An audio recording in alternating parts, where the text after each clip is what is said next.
There are names in history that carry the weight of pure dominance.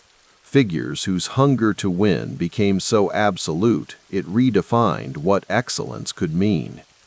Michael Jordan is one of those names, not merely a basketball player, but a cultural force who transformed sport into theater, competition into religion, and himself into a global icon whose reach extended far beyond the court.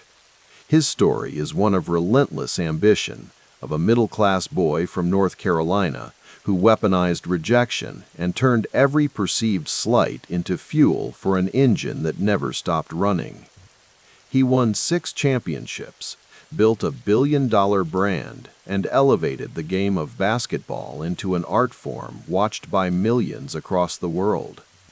Yet beneath the accolades and the mythology lies a more complex portrait, one that asks uncomfortable questions about the cost of greatness and the consequences of making winning the only measure of worth. Jordan's influence reshaped industries. He turned sneakers into collectibles, endorsements into equity partnerships, and his own image into intellectual property that still generates hundreds of millions annually. He mastered narrative control long before athletes routinely managed their own stories, using media as both sword and shield. But his legacy is not without shadows. The same ruthless competitiveness that produced championships also left teammates scarred, business partners alienated, and a trail of unresolved tensions between the man and the myth. His years as a team owner revealed the limits of dominance as a transferable skill, and his long silence on social issues drew criticism from those who believed his platform demanded more than profit. This is the story of Michael Jordan, from the boy cut from his high school team to the billionaire who sold a dynasty, from the son mourning his murdered father to the executive producer of his own legend. It is a story of triumph and isolation, of brand building and human cost, of what happens when the pursuit of greatness becomes indistinguishable from the person in pursuit. Welcome to Richie Rich Stories. Please do not forget to subscribe to the channel, like the video, share the video with your circle, and let us know where you are from, what time it is now, and how you feel today in the comments below. Now, pick your sweetest spot and enjoy tonight's story. This audiobook is based on true stories, but some events, characters, places, and conversations are fictionalized for dramatic purposes. The February air hung heavy over Brooklyn's Cumberland Hospital, carrying the smell of industrial smoke mingled with the salt breeze off the harbor. Outside, the streets pulsed with the constant rhythm of a city perpetually in motion. Subway trains grinding beneath the pavement, taxi horns punctuating conversations, workmen shouting over pneumatic drills as Robert Moses's latest urban renewal project tore through another neighborhood. Inside, in a small maternity ward, Dolores Peoples Jordan held her newborn son. The date was February 17, 1963, and the boy Michael Jeffrey Jordan slept peacefully, unaware of the America that awaited him. James R. Jordan Sr. stood beside his wife, his work-worn hands resting on the edge of the hospital bed, his eyes fixed on his son's face. "Look at those hands," James whispered, gently touching the infant's tiny fingers. "He's got long ones, like a pianist." Dolores smiled tiredly. "Or like someone who'll be good at catching things." Outside their window, John F. Kennedy's America continued its complicated dance of prosperity and tension. The Cuban Missile Crisis remained a recent memory, its shadow still darkening conversations. In 2 months, Birmingham would erupt in protest, and by November, the nation would be plunged into mourning. But in this moment, the Jordan family existed in the quiet eye of history's storm. "He'll be strong," James said with certainty, "like his brother Larry." Larry, their first son, was already showing the stubborn determination that would later shape Michael's life in ways none could yet imagine. The Jordan household in Wilmington, North Carolina, vibrated with the particular energy that only a home with 5 children can generate. The family had relocated from Brooklyn when Michael was still young, finding themselves in a South undergoing its own painful transformation. School desegregation battles simmered beneath polite conversations. The humid air carried both the scent of azaleas and the tension of a region reluctantly changing.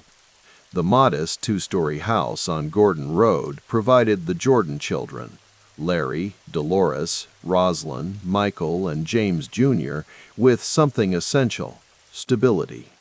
James Sr. had transitioned from his job as an equipment supervisor at General Electric to management at a textile mill. Dolores worked as a bank teller, steadily building her own career toward customer relations. Their combined incomes created a solidly middle-class foundation that allowed for home ownership, regular meals, and clear expectations. Summer mornings in 1973 found 10-year-old Michael and 12-year-old Larry in the backyard before the heat became unbearable. The rhythmic scrape of Michael's push mower competed with the similar sound from Larry's section of the yard. The lawn mowing business had been Larry's idea, but Michael had quickly joined, understanding even then that income meant independence. "You missed a spot," Larry called, wiping sweat from his forehead. Michael frowned, reversing his mower. "Did not." "Did too. Right there." Larry pointed to a barely perceptible patch of longer grass. Michael said nothing, simply adjusting his path to include the contested territory. The brothers' relationship existed in a perpetual state of competition, shooting baskets against the garage backboard, racing to finish chores, comparing weekly earnings from their lawn-mowing enterprise. Larry, taller and stronger, won most physical competitions, a reality that burned inside Michael like slow-acting fuel. Later that evening, around the kitchen table, James Sr. watched as his children emptied their pockets of the day's earnings. $23 this week, Michael announced, arranging his bills and coins in neat stacks. 29, Larry countered with a small smile. Their father nodded approvingly. "Good. Now, what are you doing with it?" "Saving for a new basketball," Michael said immediately. "Most of it," James corrected gently. "Some goes into your savings jar, some goes to helping around here." This was the Jordan family economic system: work, earn, save, contribute. The lessons embedded themselves in Michael's consciousness. Money was not given but earned, effort connected directly to outcome, and everything, even family harmony, involved a calculated exchange. The Wilmington of 1975 felt distant from the national turmoil of Nixon's resignation and Vietnam's fall. For 12-year-old Michael, the world remained primarily local: school, home, and the increasingly important territory of the basketball court at the edge of the neighborhood. Michael had secured a job bagging groceries at the local market, working weekends and after school. The rhythm of sliding canned goods, arranging bread loaves, and carefully stacking eggs became second nature. Each paycheck represented more than money. It was evidence of competence, of being judged reliable by adults. "That's a good-looking bag, son," Mr. Wilkins, the store manager, commented one Saturday afternoon, watching Michael carefully construct the perfect grocery arrangement: heavy items on the bottom, eggs and bread protected at the top. "Thank you, sir," Michael replied, his focus unwavering from the task. "You always this careful with everything?" Michael looked up briefly. "My father says if you're going to do something, do it right the first time." Wilkins nodded approvingly. "Your father sounds like a smart man." The conversation might have seemed inconsequential, but it represented something formative. Michael's developing understanding that performance was constantly evaluated, that reputation was currency, and that excellence, even in bagging groceries, separated one from the crowd. The Jordan home contained its own complex ecosystem of alliances, rivalries, and unspoken rules. In the hierarchy of siblings, Michael occupied a challenging middle position, younger than Larry, older than James Jr., surrounded by the different energies of his sisters Dolores and Rosalind. Dinner gatherings became impromptu forums for the day's victories and grievances. Dolores Jordan, now climbing the ranks at the bank toward her position as head of customer relations, maintained order with a quiet authority that her children instinctively respected. "Michael, tell your father about what happened at school today," she prompted one evening in 1976, passing a bowl of mashed potatoes across the table. Michael, 13 and increasingly aware of himself, shrugged with affected nonchalance. "Got an A on my math test. No big deal." "No big deal?" James Sr. repeated, raising an eyebrow. "Sounds like something worth mentioning to me."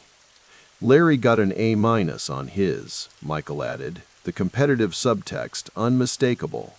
Larry rolled his eyes. "Yeah, but I got picked first for basketball at gym."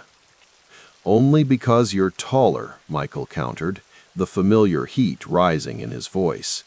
"Boys," Dolores interjected, her tone requiring no elaboration. The exchange illuminated the psychological architecture forming within Michael, the compulsive need to measure himself against others. Particularly his brother, the translation of every experience into a contest, the burning awareness of advantages he didn't possess, and the determination to overcome them through sheer force of will. Later that night, Michael stood in the driveway, shooting baskets in the dark. The porch light cast long shadows across the concrete as he repeated the same shot over and over: dribble, plant, rise, release. The soft swish of success alternated with the harsh clang of failure. The screen door creaked, and his father's silhouette appeared on the porch. "It's almost 10, MJ," James Sr. called, using the nickname that had begun to stick. "School tomorrow." "5 more minutes," Michael replied, not breaking his rhythm. James watched his son's determined repetition, the way he muttered to himself after each miss, the immediate reset and try again. There was something different about Michael's approach to failure. Not fear or frustration, but a cold analytical assessment followed by adjustment. "You know," James said quietly, "your brother's got 2 years of growth on you, that's all." Michael caught the ball and held it, staring at his father in the half-light. "I know. Won't always be that way." "I know that too." James nodded, understanding the conversation beneath their words. 5 minutes, then in. When the door closed, Michael resumed his solitary practice, each shot carrying the weight of future possibilities. By 1977, the contours of Michael's internal landscape had solidified into recognizable features. At 14, he stood in the uneasy territory between childhood and adolescence, his body not yet showing hints of the athletic grace that would later define him. But certain qualities had already emerged: a predatory focus when challenged, a near-pathological attention to perceived slights, and a willingness to convert pain into performance. The family television hummed with images of a changing America disco's glittering ascendance, Carter's promise of a government as good as its people, the lingering economic malaise of stagnation and inflation. But in the Jordan household, these larger currents remained background noise to the more immediate concerns of grades, chores, and interpersonal alliances.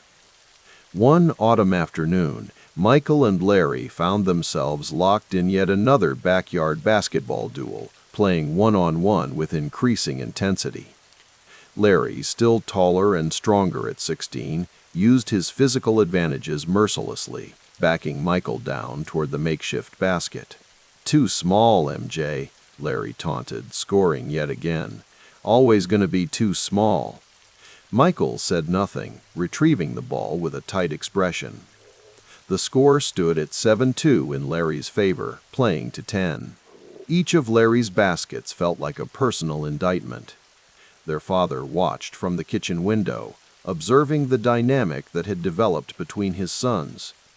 Where most children might have abandoned a consistently losing battle, Michael seemed to draw some peculiar strength from the deficit, becoming more focused, more present with each defeat.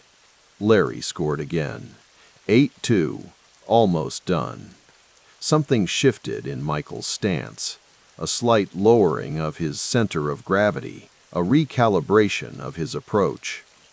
He began moving differently, not trying to match Larry's power, but using quickness and unexpected changes of direction. He scored 8-3. Then again, 8-4. Larry's expression changed from confidence to confusion. Lucky. Michael scored again, a fadeaway jump shot that seemed to defy his height limitations. 8-5. "What are you doing?" Larry demanded, his voice betraying the first hint of concern. Michael just stared back, his eyes holding something that made his brother uncomfortable. Not anger, but a cold, calculating intensity. The next few minutes unfolded with a strange inevitability. Michael scored 5 consecutive baskets, winning 10-8. When the final shot fell, he didn't celebrate. He simply held Larry's gaze for a long moment, then walked inside without a word. James Sr. met him in the kitchen. "Good comeback." Michael shrugged, getting a glass of water. "He thought he had me beat." "He did have you beat." "No," Michael corrected. "He was ahead, not the same thing." James studied his son's face, recognizing something both familiar and alien in his expression. The family work ethic, yes, but intensified into something more consuming, more absolute. "You know," James said carefully, "not everything has to be a battle to the death." Michael drank his water, considering this. "Seems easier that way. You either win or you don't." As 1977 drew to a close, the nicknames that would follow Michael through life had begun to attach themselves. MJ had solidified as his family's preferred shorthand, though Air Jordan and his airness remained years in the future, waiting for his body to catch up to his competitive spirit. The Jordan household prepared for Christmas, the modest tree in the living room surrounded by carefully wrapped presents. Michael, now nearly 15, had saved diligently from his grocery bagging job, secretly purchasing gifts for each family member. A scarf for his mother, work gloves for his father, carefully selected items for each sibling. On Christmas Eve, the family gathered in their traditional formation, James Sr. reading the nativity story, while the children arranged themselves by age around the living room. Michael sat on the floor next to the sofa, absently spinning a basketball on his finger as his father's deep voice filled the room. Dolores watched her middle son, noting how he managed to practice even in this moment of family ceremony. The basketball never stopped moving, spinning, transferring from finger to finger, all while Michael appeared to be listening attentively to the reading. Later, when the younger children had gone to bed, Michael remained in the living room, staring at the lights on the Christmas tree. His mother found him there, sitting alone in the colored glow. "Can't sleep?" she asked, settling beside him on the couch. He shook his head. "Just thinking." "About what?" Michael hesitated, formulating his thoughts. Dad was talking about the mill today, said they might be laying people off after New Year's. Dolores nodded carefully. "That's a possibility. The economy's been tough. But we'll be okay, right? Because you both work." "We'll be fine," she assured him. "Your father and I have always been careful with money. That's why we're so strict about teaching you children about saving." Michael nodded, his expression serious beyond his years. "I've been putting away half of everything I make, sometimes more." Dolores smiled, touching his shoulder gently. "That's good, but money isn't everything, Michael."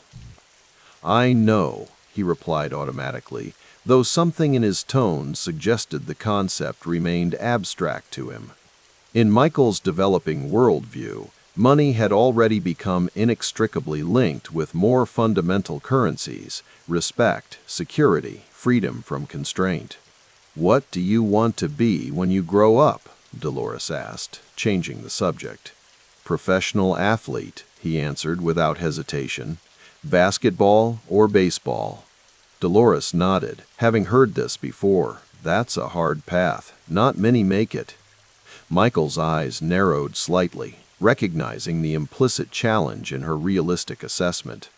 "I will." The simple declaration contained no bravado, no childish fantasy, just a calm statement of perceived fact. Dolores studied her son's profile in the colored light, wondering at the peculiar intensity that seemed to have been born into him.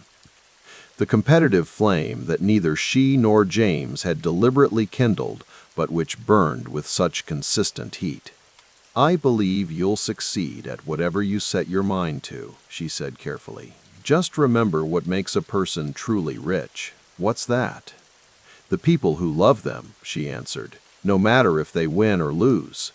Michael considered this, the concept sitting uncomfortably alongside his developing understanding of the world. In the beautiful glow of Christmas lights, in the warm security of his middle-class home, Michael Jeffrey Jordan absorbed his mother's wisdom and quietly, instinctively began calculating how he might have both: the love and the victories, the security and the glory, the foundation and the heights. Outside, Wilmington slept under a clear winter sky. The textile mills stood silent for the holiday. And the future, with all its trials, triumphs, and transformations, waited patiently for the boy with the uncommon hunger to grow into its possibilities. The fluorescent lights of Laney High School's gymnasium flickered to life, cutting through the pre-dawn darkness of Wilmington. Outside, the streets were empty, the neighborhood quiet save for the distant rumble of an occasional car, someone heading to an early shift at the textile mill or the docks. Inside, a solitary figure moved across the polished hardwood, the rhythmic bounce of a basketball echoing through the vacant space. Michael Jordan, 16 years old, had been there since 5:30, an hour before the janitor arrived to unlock the doors. The custodian had long since stopped questioning the arrangement. He simply handed over the key with a knowing nod. This morning ritual had become Michael's religion since the posting of last year's varsity roster, a list that had become both wound and weapon in his psychological arsenal. The memory still burned fresh, scanning the sheet of paper taped to the wall outside Coach Pop Herring's office, running his finger down the alphabetical list, the hollow feeling when he reached the K's without seeing Jordan, Michael. The varsity squad would feature his friend Leroy Smith, 6'7" and still growing. Michael, barely scraping 5'10" at the time, had been relegated to junior varsity, a designation that felt like a brand seared into his consciousness. "Too small," Coach Herring had explained, not unkindly.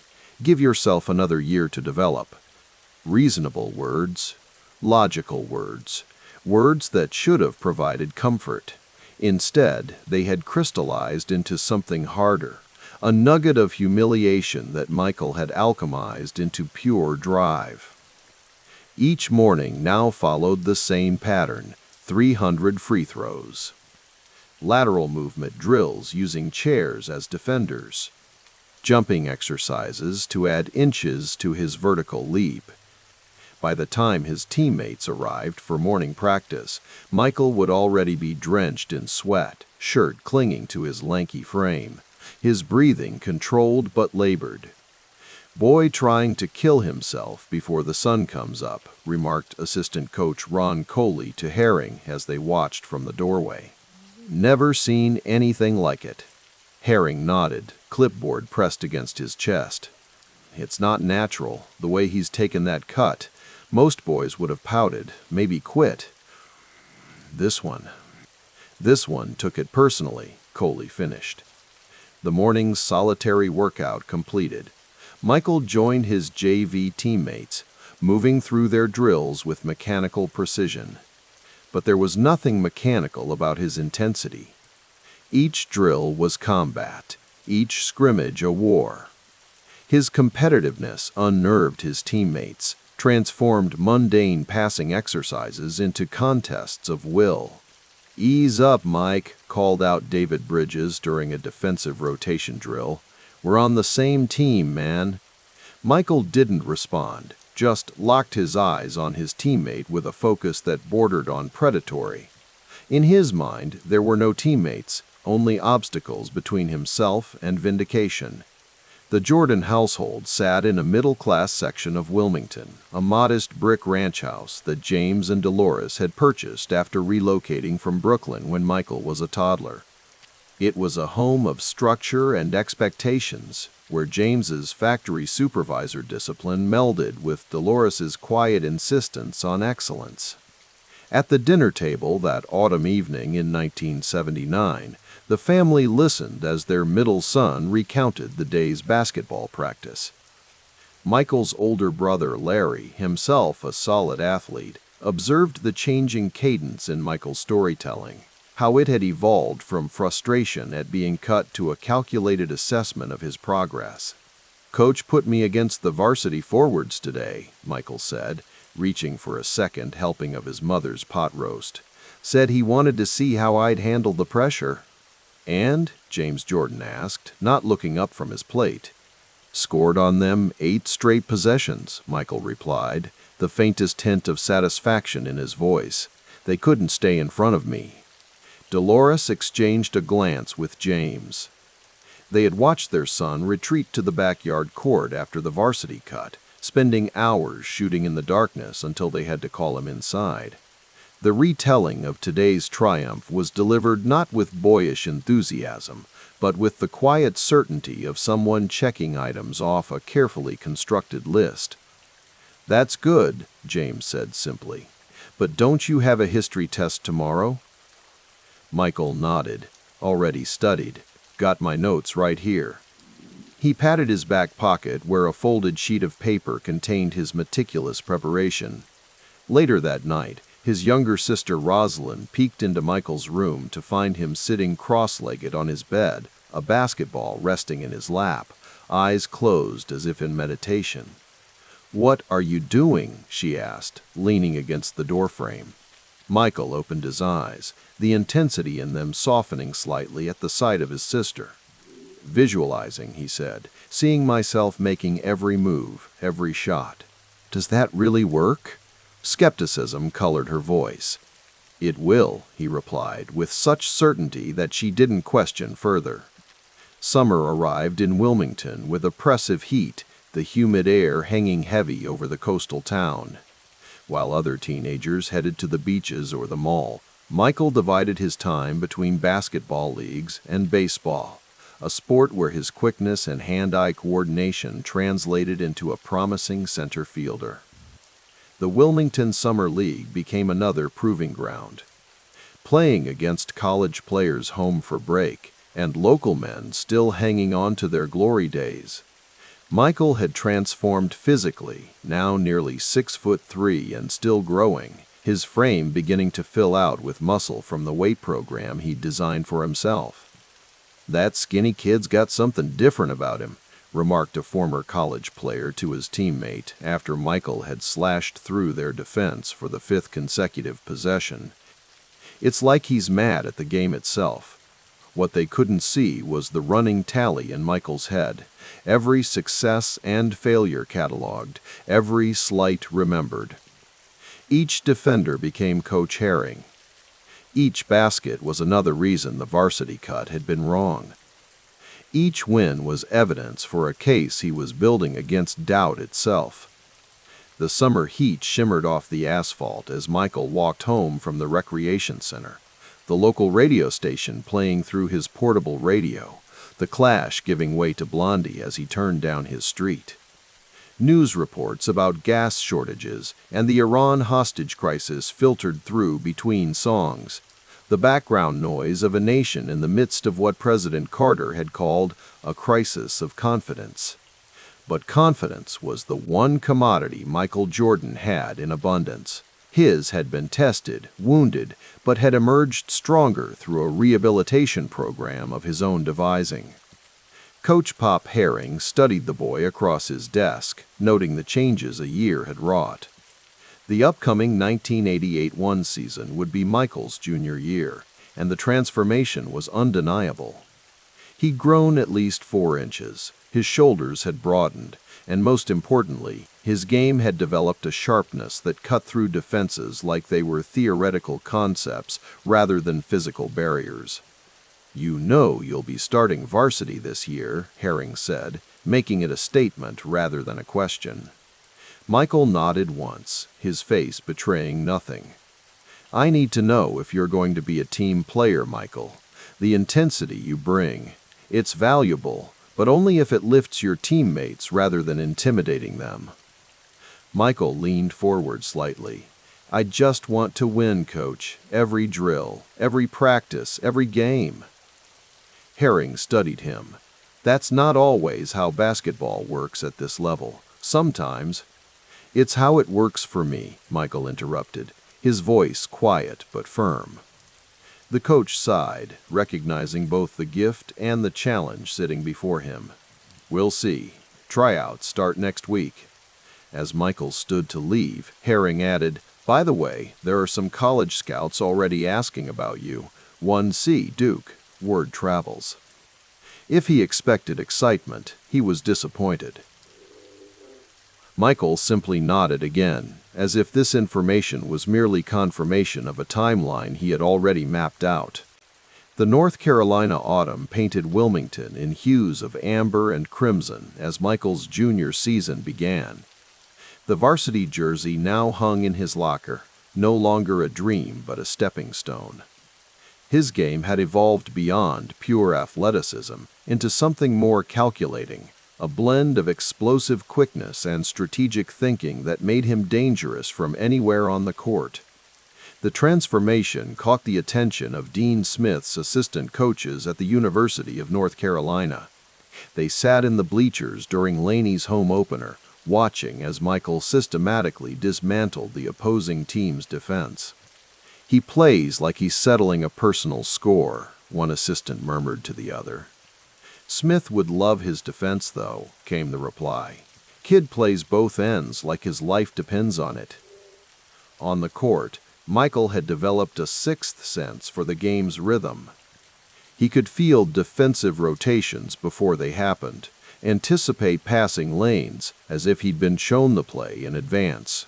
But more than his physical gifts, it was the intensity that separated him, a focus that seemed to draw energy from some inexhaustible internal source.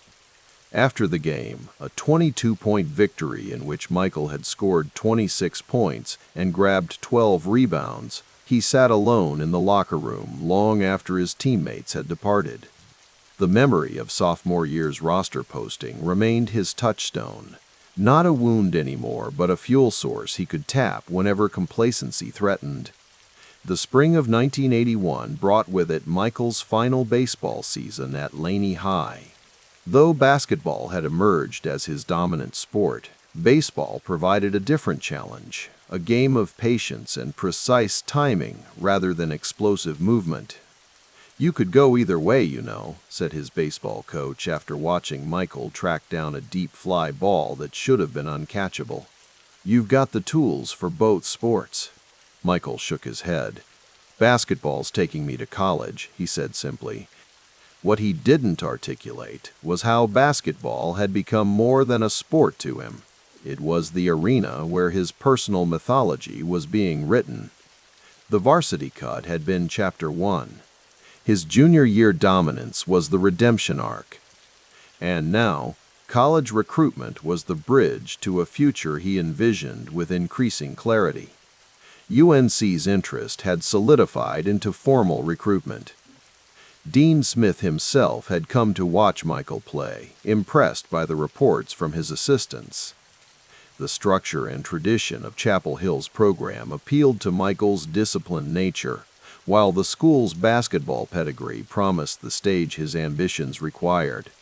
In his bedroom, illuminated only by the desk lamp as midnight approached, Michael pinned a new sheet of paper above his bed. The acceptance letter from the University of North Carolina. Below it, barely visible in the dim light, was the faded roster sheet from sophomore year, the one without his name. He kept it not as a reminder of failure, but as evidence that rejection, properly channeled, could become unstoppable momentum.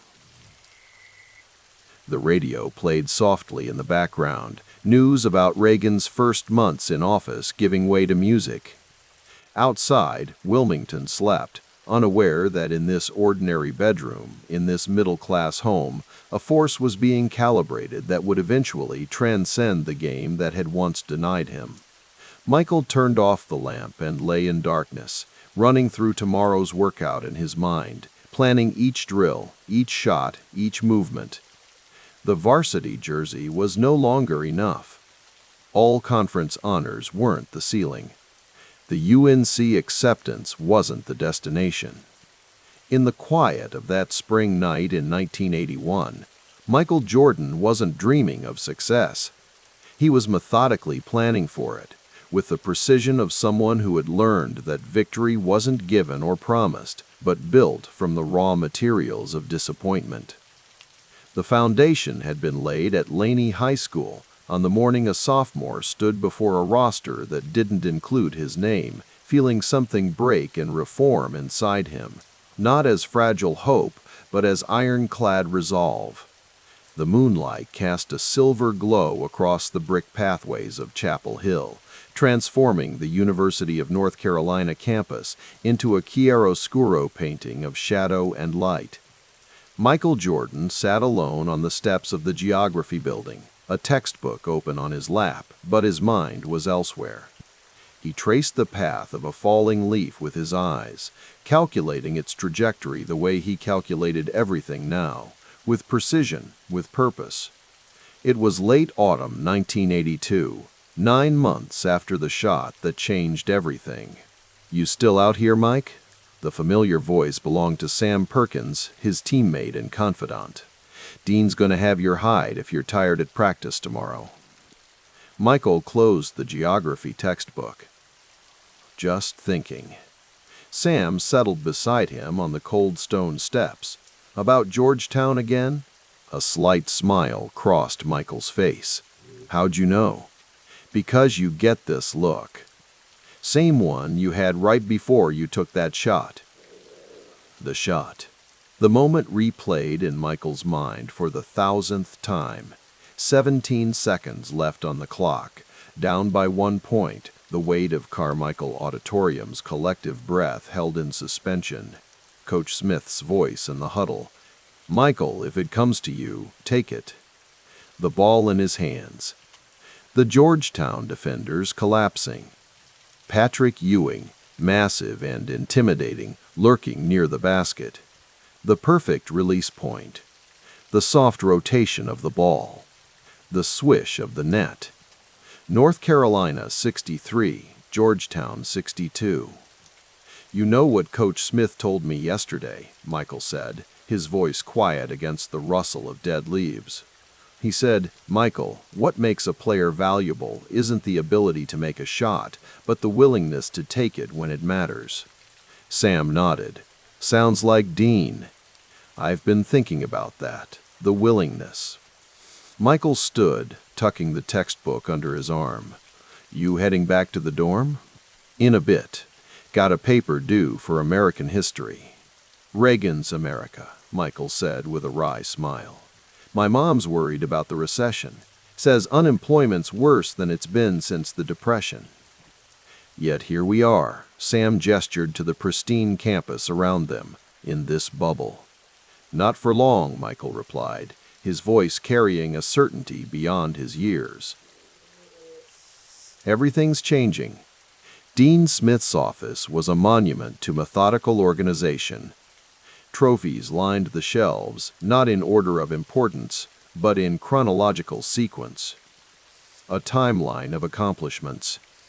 Michael sat across from his coach, hands folded in his lap, listening intently. "Your geography professor tells me you're doing well," Smith said, his voice measured and calm. "But he also says your mind wanders." "I'm maintaining my GPA, coach." "That's not what concerns me, Michael." Smith leaned forward, elbows on his desk. "What concerns me is balance.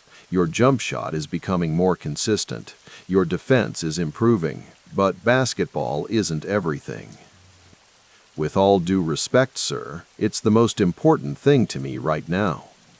Smith studied him with a penetrating gaze that had intimidated generations of players.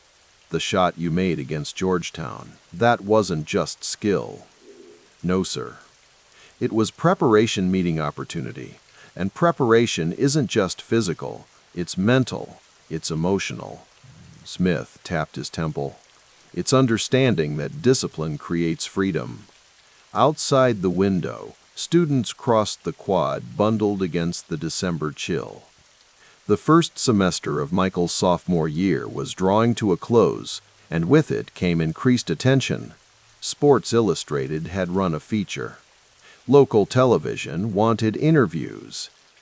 The name Michael Jordan was beginning to resonate beyond the confines of college basketball's dedicated followers. "Coach," Michael said after a thoughtful pause, "how do you handle it when people want pieces of you?" Smith's eyebrows rose slightly, the closest he came to showing surprise. "Is that happening already?" "More and more. After the championship. People I don't know acting like they know me." Smith nodded slowly. "Control what you can control. Your words, your time, your access." He reached for a pen, turning it in his fingers. "Remember something, Michael. What people want isn't really you. They want what you represent." "And what's that?" "But hope, excellence. The proof that pressure can create something beautiful." Smith set the pen down precisely parallel to the edge of the desk. "Yeah, learn to give them enough to satisfy without giving so much that you empty yourself." Michael absorbed this, filing it away with the other lessons Smith had imparted. Fundamentals first, team above self, patience within the system. "I understand, coach." "Good." Smith's expression softened marginally. "Now, tell me about your defensive rotations against Virginia next week." The Carolina Inn restaurant buzzed with lunchtime conversation. Michael cut into his chicken, careful not to spill on his Tar Heel blue sweater. Across from him, James Worthy, his former teammate, now in his rookie season with the Los Angeles Lakers, sipped iced tea and shared stories of professional basketball. "Magic Johnson is something else," James said, shaking his head in admiration. "The way he sees the court, it's like he's playing chess while everyone else is playing checkers." Michael nodded, absorbing every detail. "What about the travel, the schedule?" "Brutal. Commercial flights, back-to-back games, cities blurring together." James leaned forward. "But the money's good, and the platform."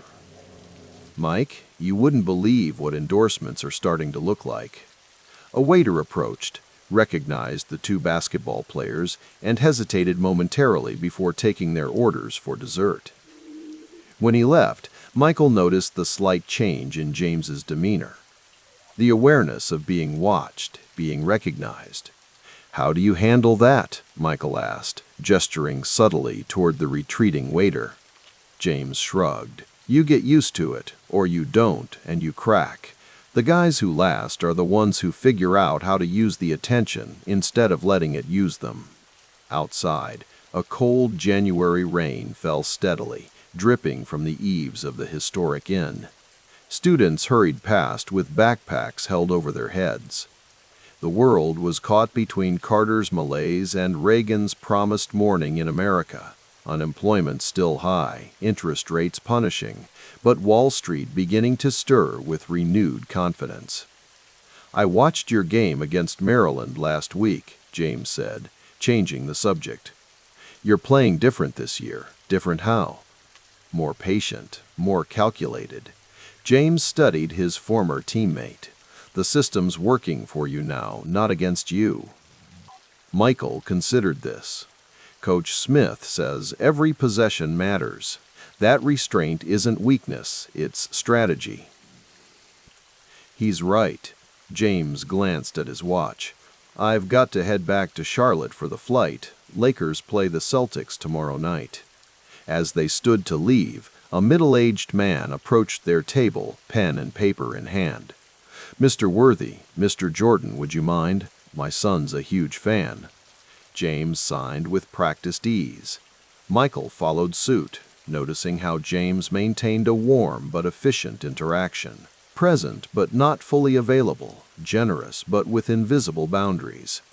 Later, as they walked toward the parking lot under James's umbrella, Michael said, I've been thinking about the future after Chapel Hill. You should be. You've got something, Mike. Something beyond the physical gifts. What's that? James stopped, turning to face him in the rain. You show up differently when it matters most. That Georgetown shot, it wasn't lucky, it was inevitable. People feel that about you. He tapped Michael's chest. That's marketable. Michael absorbed this, rain pattering on the umbrella above them. Coach Smith says to focus on now, on the system. And he's right for college ball. But there's a bigger game coming for you. Start preparing for it. The photo hung in Michael's dorm room. Not the iconic shot itself, but the moment after, Michael, arms raised in triumph, Georgetown players frozen in disbelief, the Superdome crowd a blur of motion and color. Sometimes at night, when his roommate was asleep, Michael would study it in the dim light filtering through the blinds. March 1983 had arrived with its characteristic madness. The Tar Heels had advanced to the NCAA tournament again, though this time their journey would end in the regional finals with a loss to Georgia. Michael scored 26 points in his final game of the season, but it wasn't enough. The defeat burned inside him, a slow, steady flame. In his dorm room, Michael sat at his desk, geography textbook open, a paper on urban development patterns half finished. The radio played softly, Michael Jackson's Billie Jean giving way to Toto's Africa. Outside, students celebrated the coming spring, voices carrying through the open window. A knock at the door. It's open, Michael called. Buzz Peterson, teammate and friend, entered with a pizza box. Thought you might be hungry. You missed dinner. Lost track of time. Michael closed the textbook. Thanks. They ate in comfortable silence for a moment before Buzz nodded toward the Georgetown photo. Ever think about how different things would be if that shot hadn't gone in? Michael considered the question. It would have gone in. That sure, huh? Had to. Michael wiped his hands on a napkin. But yeah, I think about the difference, not just the championship, everything after. The everything after had been substantial. The invitations to elite basketball camps. The Olympic team discussions. The whispers about his draft potential, though he was only a sophomore. The subtle shift in how coaches, players, and media approached him, no longer just potential, but proven. Sports Illustrated wants to do another feature, Michael said. Coach Smith says to limit interviews. Keep something back. Smart man. Buzz reached for another slice. You know what Worthy told me when he was back in town? He said the NBA's different now. Television deals getting bigger. Endorsements becoming real money. Said if you play it right, you could make more off the court than on it. Michael's gaze drifted back to the photo. I'm not thinking about that yet, but he was. Not in concrete terms of dollars and contracts, but in the abstract understanding that his ability to perform under pressure was becoming more than athletic achievement. It was becoming a story people wanted to buy into, to associate with, to capture a piece of, for themselves. "Junior year's going to be different," Michael said finally. "Coach is changing the offense. More motion, more chances. For you?" Michael shook his head. "For the team. But if the team wins—" "You shine," Buzz finished. "We all do." Michael stood, stretching his long frame. "But yeah, I'm ready for more responsibility." Through the window, the Chapel Hill night was clear and cool, stars visible beyond the campus lights. In dormitories and apartments around them, students watched MTV's still novel music videos, worried about Reagan's defense buildup and the ongoing Cold War tensions, debated the merits of the new personal computers appearing in university labs. "Think we'll go all the way next year?" Buzz asked, breaking the silence. Michael looked back at the Georgetown photo one more time. "I don't know about the team," he said quietly, "but I will." Summer arrived with humid southern heat. Michael sat on the porch of his parents' Wilmington home, watching afternoon thunderclouds gather on the horizon. Inside, his mother prepared dinner while his father read the newspaper. The familiar rhythm of family life continued, though everything felt slightly different now. He was different. The national championship, the growing recognition, the weight of expectation, all had subtly altered his relationship to his hometown, his family, even himself. His father emerged from the house, newspaper tucked under his arm, and settled into the chair beside Michael. "Your mother says you've been quiet since you got home." Michael shrugged. "Just thinking about next season." "Basketball or school?" James Jordan asked, though he knew the answer. "Both," Michael replied diplomatically. His father chuckled. "Your geography professor called Coach Smith, said you have potential there too if you'd focus." "Geography's interesting. The way places connect. The patterns." Michael leaned forward, elbows on knees. "But basketball is your path." James nodded slowly. "Your mother and I see that now." They sat in comfortable silence as the first distant rumbles of thunder reached them. The newspaper on James's lap was folded to an article about the economy. Unemployment beginning to ease. The stock market showing signs of recovery. Reagan's economic policies taking hold despite continuing hardship for many Americans. "I had lunch with Coach Smith before I left Chapel Hill," Michael said. "How is Dean?" "Good. Focused on next season already." Michael paused. "He told me something interesting, said that people will pay for excellence, but they'll invest in reliability." James considered this. Smart man. He was talking about consistency, about showing up the same way every time. Michael watched a neighbor's child riding a bicycle down the street, carefree and unhurried. "I think he was trying to tell me something about the future." "What's that?" "That the shot against Georgetown wasn't the end of something. It was the beginning." Michael turned to his father. "People expect things from me now." James studied his son's face, noting the subtle changes that went beyond physical maturity. A certain calculation behind the eyes, a measured quality to his words. "Expectations are heavy things, Michael. They can lift you up or weigh you down." "I know. But I'm learning something about myself." "What's that?" "I need the weight." The thunder rumbled closer, and the first fat raindrops began to fall. "Without it, I can't push as hard."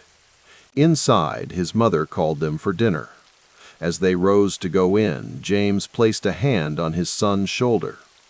"Dean Smith is teaching you basketball, son. But he's also teaching you something more valuable." "What's that?" "How to carry yourself when people are watching. How to hold something back for yourself."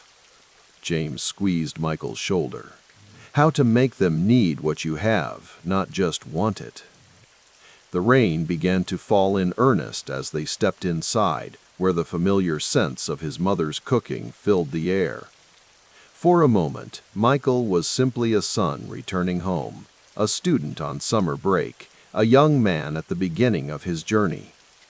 But as he took his place at the family table, he understood with increasing clarity that the path ahead would be unlike anyone else's, that the shot in the Superdome had been both culmination and threshold. The discipline of Chapel Hill, the precision of Dean Smith's system, the pressure of expectations, all were forging something beyond a basketball player. They were creating a template for excellence that would soon transcend the game itself. Outside, the summer storm washed the world clean, preparing it for what would come next. The Chicago night was cool with early autumn, the type of evening that held promises of championships yet to be won.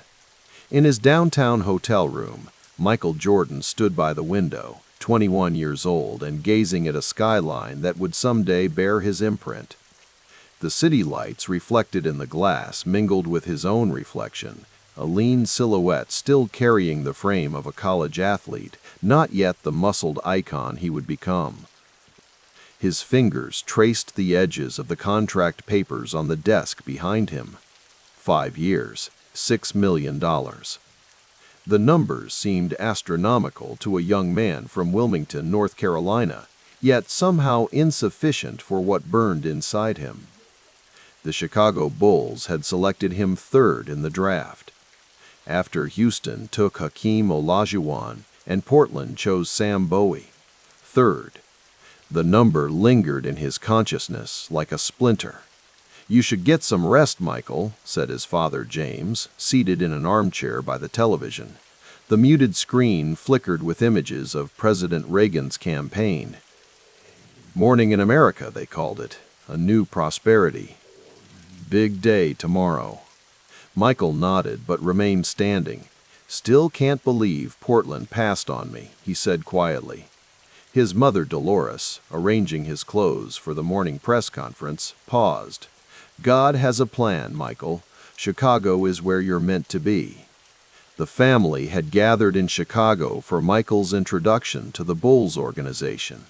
His agent David Falk had negotiated what seemed like a generous rookie contract by 1984 standards, but Michael knew the real discussions were just beginning. The shoe companies were circling. 2 weeks earlier, Michael had sat in a borrowed suit in a nondescript conference room in Beaverton, Oregon. The Nike campus wasn't yet the sprawling empire it would become in 1984. It was still the hungry upstart chasing German-based Adidas. "I don't want to be here," Michael had whispered to Falk before they entered. "Just listen," Falk had responded. "That's all I'm asking. Just listen." Inside, Sonny Vaccaro, the basketball marketing pioneer who had insisted Nike pursue Jordan above all others, sat alongside Phil Knight and executives Rob Strasser and Howard White. They had prepared a presentation unlike anything offered to an NBA rookie before. "Michael doesn't want Adidas," Falk had said bluntly when they sat down. Dolores Jordan's eyes had narrowed at her son. She had insisted he take this meeting, urged him to consider all options before making a decision that would shape his professional identity. "We're not asking him to want Nike," Sonny Vaccaro had replied with the confidence of a man who'd spent decades spotting talent in gymnasiums across America. "We're asking him to imagine something that doesn't exist yet." The pitch unfolded over 3 hours. Not just a shoe contract. Those were common enough, but something unprecedented, a dedicated line, royalties on each sale, marketing built entirely around his image. 5 years, $2.5 million guaranteed regardless of sales or injuries. And the revolutionary component, a percentage of every unit sold, estimated at around 5%. "We're not offering an endorsement," Phil Knight had said. "We're offering a partnership." Michael had remained skeptical. his preference for Adidas evident in his reserved responses. But his parents exchanged glances across the table. James nodding slightly, Dolores studying the Nike executives with careful consideration. They recognized the structure of the deal for what it was, ownership, not just payment. Now, in his Chicago hotel room, Michael sat at the edge of the bed, the weight of decisions pressing on him. The Olympic gold medal from Los Angeles was packed carefully in his luggage. The journey from Chapel Hill to the Olympic team to Chicago had been a whirlwind of signatures and flashbulbs, journalists asking the same questions about leaving college early and his expectations for a struggling Bulls franchise. "The Nike people called again," James said, hanging up the hotel phone. "They want to know when you'll be ready to start design meetings for the shoe." Michael sighed. "Still feels strange, walking away from Adidas." Dolores sat beside her son, her hand resting gently on his shoulder. "Michael, remember what your father and I told you in Oregon? This isn't just about shoes. This is about building something that belongs to you." Her words carried the weight of parents who understood value, who had raised their son with an appreciation for ownership, for equity. James Jordan had worked at General Electric, Dolores as a bank teller. They understood financial security, the difference between selling your time and building assets. "The world is changing," James added. "Athletes have always been paid to smile and wear products, but this is different." Michael nodded, processing. 5%, he said quietly. "Falk says they're projecting maybe $3 million in sales the first year. That's what, $150,000 in royalties?" James smiled. "On top of the fine $100,000 guarantee, and if it goes better than they expect." "Then I make more," Michael said, the concept of scaled returns beginning to register. "Without having to renegotiate." The room fell quiet, the distant sounds of Chicago traffic filtering through the windows. In the American autumn of 1984, a new economic model for athletic stardom was taking shape, though none of them could fully grasp its implications. The United Center hadn't yet been built. In 1984, the Chicago Bulls played in the aging Chicago Stadium, with its narrow corridors and thunderous acoustics. Michael's first practice with the team had confirmed what the front office already suspected. They had drafted a player whose intensity matched his talent. In the locker room afterward, he sat alone, extending his long fingers, feeling the soreness that came with the increased pace of professional play. Coach Kevin Loughery had pushed them hard, but Michael had pushed himself harder. "How's the foot?" asked Rod Thorne, the general manager who had selected him third overall. "Fine," Michael replied, though the early signs of the season's wear were already visible. "Getting settled in the city okay?" Michael nodded. "Finding my way around. My parents helped me get the apartment organized before they flew home." Thorne lingered, studying the rookie who carried the organization's hopes. "The Nike people sent over some preliminary sketches for your signature shoe." Michael looked up. "Already?" "They're moving fast. Not something we've seen before, a rookie getting his own shoe right out of the gate. Usually that's for established stars." Michael's expression remained neutral, but something flickered in his eyes. EW recognition, perhaps, of expectations forming around him. "I haven't proven anything yet." Thorne laughed softly. "Tell that to the people lining up for tickets. Olympic gold medal, NCAA championship. You didn't arrive as a blank slate, son." After Thorne left, Michael sat alone in the emptying locker room. The conversations from Beaverton echoed in his memory. Nike's projections, Vaccaro's insistence, his mother's quiet certainty. The fall of 1984 unfolded with Reagan's landslide re-election, the American economy shedding the last remnants of the early decade recession. On basketball courts, Michael's first professional games revealed what Bulls management had hoped for: a scoring guard whose aerial assaults on the basket were unlike anything the league had standardized. In his downtown apartment, the phone rang late one evening in November. Michael balanced the receiver against his shoulder while icing his knees, already adapting to the NBA's grueling 82-game schedule. "Michael, it's Howard White from Nike." "Howard," Michael acknowledged, recognizing the voice of the executive who had been assigned as his primary liaison. "I'm calling because we need to talk about production numbers," White said, his voice carrying an unusual tension. "We're seeing something unexpected in the early orders." Michael sat up straighter. "Unexpected how?" "We projected $3 million in sales for the first year," White said. "Based on the retailer commitments and advance orders coming in, we're adjusting that projection." "Down?" Michael asked, a hint of defensiveness entering his voice. White laughed, a sound of disbelief rather than humor. "No, Michael. Up. Way up. The sample pairs we've been showing to retailers are generating commitments like nothing we've seen before.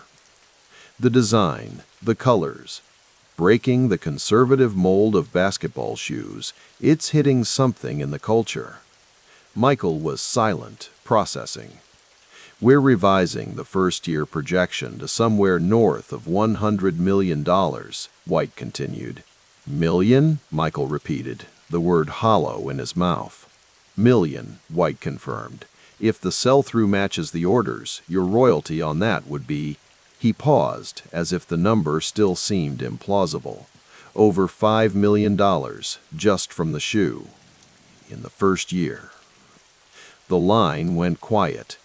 In his apartment overlooking a city he was just beginning to know, Michael Jordan faced an arithmetic that rewrote his understanding of value.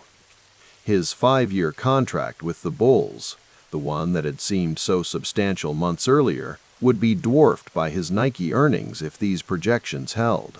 "Michael, you still there?" "I'm here," he said finally. "Are you sure about these numbers?" "We've triple-checked them. Something's happening in the test markets. Kids are talking about the shoes before they're even available. The red and black colorway, the banned by the NBA narrative we're developing, it's creating something beyond footwear." After the call ended, Michael stood at his window, looking out at the Chicago night. The city was still unknown territory, the Bulls still a struggling franchise, his own NBA career just beginning. Yet already the financial gravity was shifting, the structure of the Nike deal revealing its revolutionary potential. He thought of his mother's insistence in that Beaverton conference room, her recognition of what the Nike executives were truly offering. Not just a contract, but a percentage. Not just payment for performance, but equity in his own image. The Rookie of the Year award came in the spring of 1985, confirming what had been evident since his first professional games. The Bulls hadn't transformed overnight into champions. That would require years of roster building, coaching changes, and Michael's own evolution. But his individual brilliance was undeniable. In a quiet moment before the award ceremony, David Falk found Michael alone in a side room of the Chicago hotel hosting the event. "Quite a first year," Falk said, straightening his tie. "On and off the court." Michael nodded, his expression thoughtful rather than celebratory. The Nike numbers. They were right. "Beyond right," Falk confirmed. "The first production run sold out. They're scrambling to meet demand. The royalty checks will start coming soon." Michael looked at his agent, the man who had structured the deal that was redefining athlete economics. "We're not just talking about the 5% anymore, are we? This is bigger than that." Falk smiled, recognizing that his client was seeing beyond the immediate numbers. "The percentage matters, but you've grasped the real innovation here. Your compensation isn't just tied to your athletic contract or a flat endorsement fee. It's tied to consumer behavior, to market response. The better the product does, the better you do. Without ceiling, Michael added. Without ceiling, Falk confirmed. The Bulls can only pay you what the NBA salary structure allows. But this scales with your cultural impact. From beyond the door came the sounds of the gathering crowd, media, NBA executives, sponsors, all waiting to celebrate the athletic performance of a rookie who had met the highest expectations. Few understood that beyond the statistics and highlights, a financial template was being established that would eventually remake the relationship between athletes and commercial culture. "Ready?" Falk asked, gesturing toward the door. Michael nodded, straightening his suit, more tailored now than the borrowed one he'd worn to Beaverton months earlier. At 22, he carried himself with the composure of someone beginning to recognize the full scope of what was unfolding around him. As they walked toward the ceremony, Falk added quietly, "Nike's already talking about the Air Jordan 2. They want to meet next week about design directions." Michael smiled slightly. "Tell them I'll be there, but this time I have some ideas of my own." The flash of cameras greeted him as he entered the main ballroom, illuminating the face that would soon adorn posters on bedroom walls across America and eventually the world. In that moment of recognition, of arrival, Michael Jordan stood at the threshold of what would become not just a basketball career, but a business empire built on the revolutionary idea that an athlete could be more than a paid endorser. He could be an equity partner in his own mythology. Behind the applause and accolades of his Rookie of the Year coronation, the economic engine was already accelerating beyond anyone's initial projections, except perhaps his mother's. Dolores Jordan had seen it clearly in that Beaverton conference room, the difference between selling your talent and owning your value. Outside, in the Chicago spring of 1985, lines were already forming at footwear retailers, consumers waiting to purchase not just basketball shoes, but a piece of emerging cultural iconography. The Air Jordan 1, with its defiant red and black colorway challenging NBA uniform policies, was becoming more than equipment. It was becoming identity, affiliation, aspiration, all packaged in leather and rubber, all tied to the image and performance of the rookie collecting his first NBA award. And with each pair sold, the unprecedented structure of his Nike relationship revealed its revolutionary potential, quietly rewriting the rules of athlete economics in ways that would eventually transform him from a talented basketball player into something American culture had never quite seen before. An athlete entrepreneur whose wealth would grow in direct proportion to his cultural resonance. The winter wind cut across Chicago's Grant Park, carrying the faint scent of Lake Michigan ice and diesel fumes from downtown traffic. Michael Jordan's breath fogged as he gazed up at the Prudential building, its lights twinkling against the early evening sky. 5 floors of that building housed ProServe, the agency that had negotiated his Nike deal just months earlier. $1 million, he whispered, his voice disappearing into the cold February air of 1985. The number still felt unreal. A year ago, he had been playing college ball at Chapel Hill, watching Dean Smith diagram plays on whiteboards, living on a student's budget. Now, at 21, he was becoming something else entirely. Not just a rookie sensation for the Bulls, but the centerpiece of what Nike executives were already calling a brand architecture. Inside his coat pocket, his fingers brushed against the small key to the safe deposit box where he kept the contract. He remembered the moment when David Falk, his agent, had slid the paperwork across the table. "This isn't just an endorsement deal, Michael," Falk had explained, voice lowered though they were alone in the conference room. "This is a partnership. They're giving you your own line, your own logo eventually. It's unprecedented." The Bulls team bus waited nearby, engine running. They had a flight to catch, another road game in a rookie season where he was averaging nearly 30 points per night. His teammates had started calling him Air, a nickname Nike's marketing team had seized upon immediately.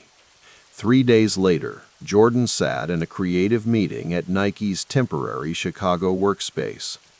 Executives and designers surrounded him, showing early sketches of what would become the Air Jordan 2. The original Air Jordan, red and black, defying NBA uniform policies, had triggered 5,000 fines each game he wore them. Nike had gleefully paid every penny, turning the controversy into marketing gold. "The idea is scarcity," explained Rob Strasser, Nike's marketing chief. "We're going to make them hard to get. Limited releases. Premium pricing, $65. $65? Jordan raised an eyebrow. "For basketball shoes?" "People will pay it," Strasser continued. "They'll line up for them. We've seen the early numbers. This isn't just footwear anymore, it's collectible. These kids are saving lunch money for weeks. They're buying pairs and keeping them pristine, never wearing them." Jordan nodded, still adapting to this strange new reality where his name carried such weight. The room felt warm, claustrophobic with ambition. "We need you involved in the design," said Peter Moore, Nike's creative director. "Your input. What works on court, what feels right. This isn't like other athlete deals where we slap a signature on something we've already made." "I want them to perform," Jordan said simply. "Everything else is secondary." But even as he said it, he recognized the half-truth. Performance mattered, but so did the aesthetic. The statement. He was learning that everything he touched now carried meaning beyond function. Summer 1986. The golf course stretched before him like a green canvas, early morning dew still clinging to the manicured fairways. Jordan adjusted his grip, feeling the leather of the club against his palms. He had been playing seriously for about a year now, the game becoming an obsession second only to basketball itself. "Your swing's improving," said George Kohler, his friend and personal assistant, who had introduced him to the sport. "You're a natural." Jordan lined up his shot, focusing on the distant flag. The concentration felt familiar, the same tunnel vision he experienced driving to the basket. The silence of the course at dawn provided something basketball never could: solitude. No crowds, no cameras, no defenders. Just the ball, the club, and the discipline of the swing. "The Nike CEO is a golfer," Kohler mentioned casually as they walked to the next hole. "Phil Knight. Plays whenever he can." Jordan nodded. He was beginning to understand golf's secondary function, not just sport but social currency. On these courses, far from reporters and fans, business was conducted. Relationships formed. The country clubs of America were where power quietly changed hands, where deals were shaped before lawyers ever saw paperwork. "Set up a game," Jordan said. By hole 18, the sun had fully risen. Jordan checked his watch. Practice would start in 3 hours. His mind was already compartmentalizing the day, golf strategy receding, basketball focus emerging. The Bulls had been eliminated in the first round of playoffs by Boston, despite his record 63 points in Game 2. The loss still burned, fuel for the summer's training. The Gatorade executives arrived at the Bulls' practice facility in the fall of 1987, their presentation folders embossed with the company logo. Jordan watched them from across the conference room, noting their eagerness, the way they positioned their proposal as a partnership rather than simply another endorsement. His salary from the Bulls had risen to $630,000 for the 1987 and '88 season. Substantial, but still modest compared to what was happening off the court. His Nike royalties alone had pushed him well past the $1 million mark annually. Add Chevrolet, McDonald's, and now potentially Gatorade. The numbers were becoming life-changing. "What we're proposing," said the Gatorade marketing director, "is something long-term. Not just your image on bottles, but a campaign built around aspiration. Be like Mike's, that's the concept we're developing." Jordan listened, more comfortable now in these meetings than he had been 2 years prior. He had learned to read contracts, to question terms, to recognize his own leverage. When Nike's first-year sales projections for Air Jordan had been $3 million, and the actual figure hit $130 million, something fundamental had changed in how he valued his name. "Creative control," he said, interrupting the presentation. "That's non-negotiable. I need to approve concepts, scripts, everything that uses my image." The executives exchanged glances. Such demands were still unusual from athletes, most of whom simply took the check and showed up for photo shoots. "We can work with that," the lead executive replied carefully. "We want authenticity anyway. That's the whole point." Later, as Jordan drove home along Lakeshore Drive, the city's skyline reflecting on the water to his right, David Falk called with news of another potential partner, Hanes. The underwear company wanted a multi-year deal. The money was good, but more importantly, it would reach Middle America, everyday consumers beyond the urban basketball demographic. "The portfolio's taking shape," Falk said through the car phone. "Nike, Gatorade, Honey's, McDonald's, Chevrolet. We're building something that outlasts basketball." Jordan didn't respond immediately. Through his windshield, Chicago's skyscrapers loomed larger as he approached downtown. 3 years ago, he could name perhaps 5 players who earned significant money from endorsements. Now he was rewriting the formula entirely. Christmas Eve, 1987.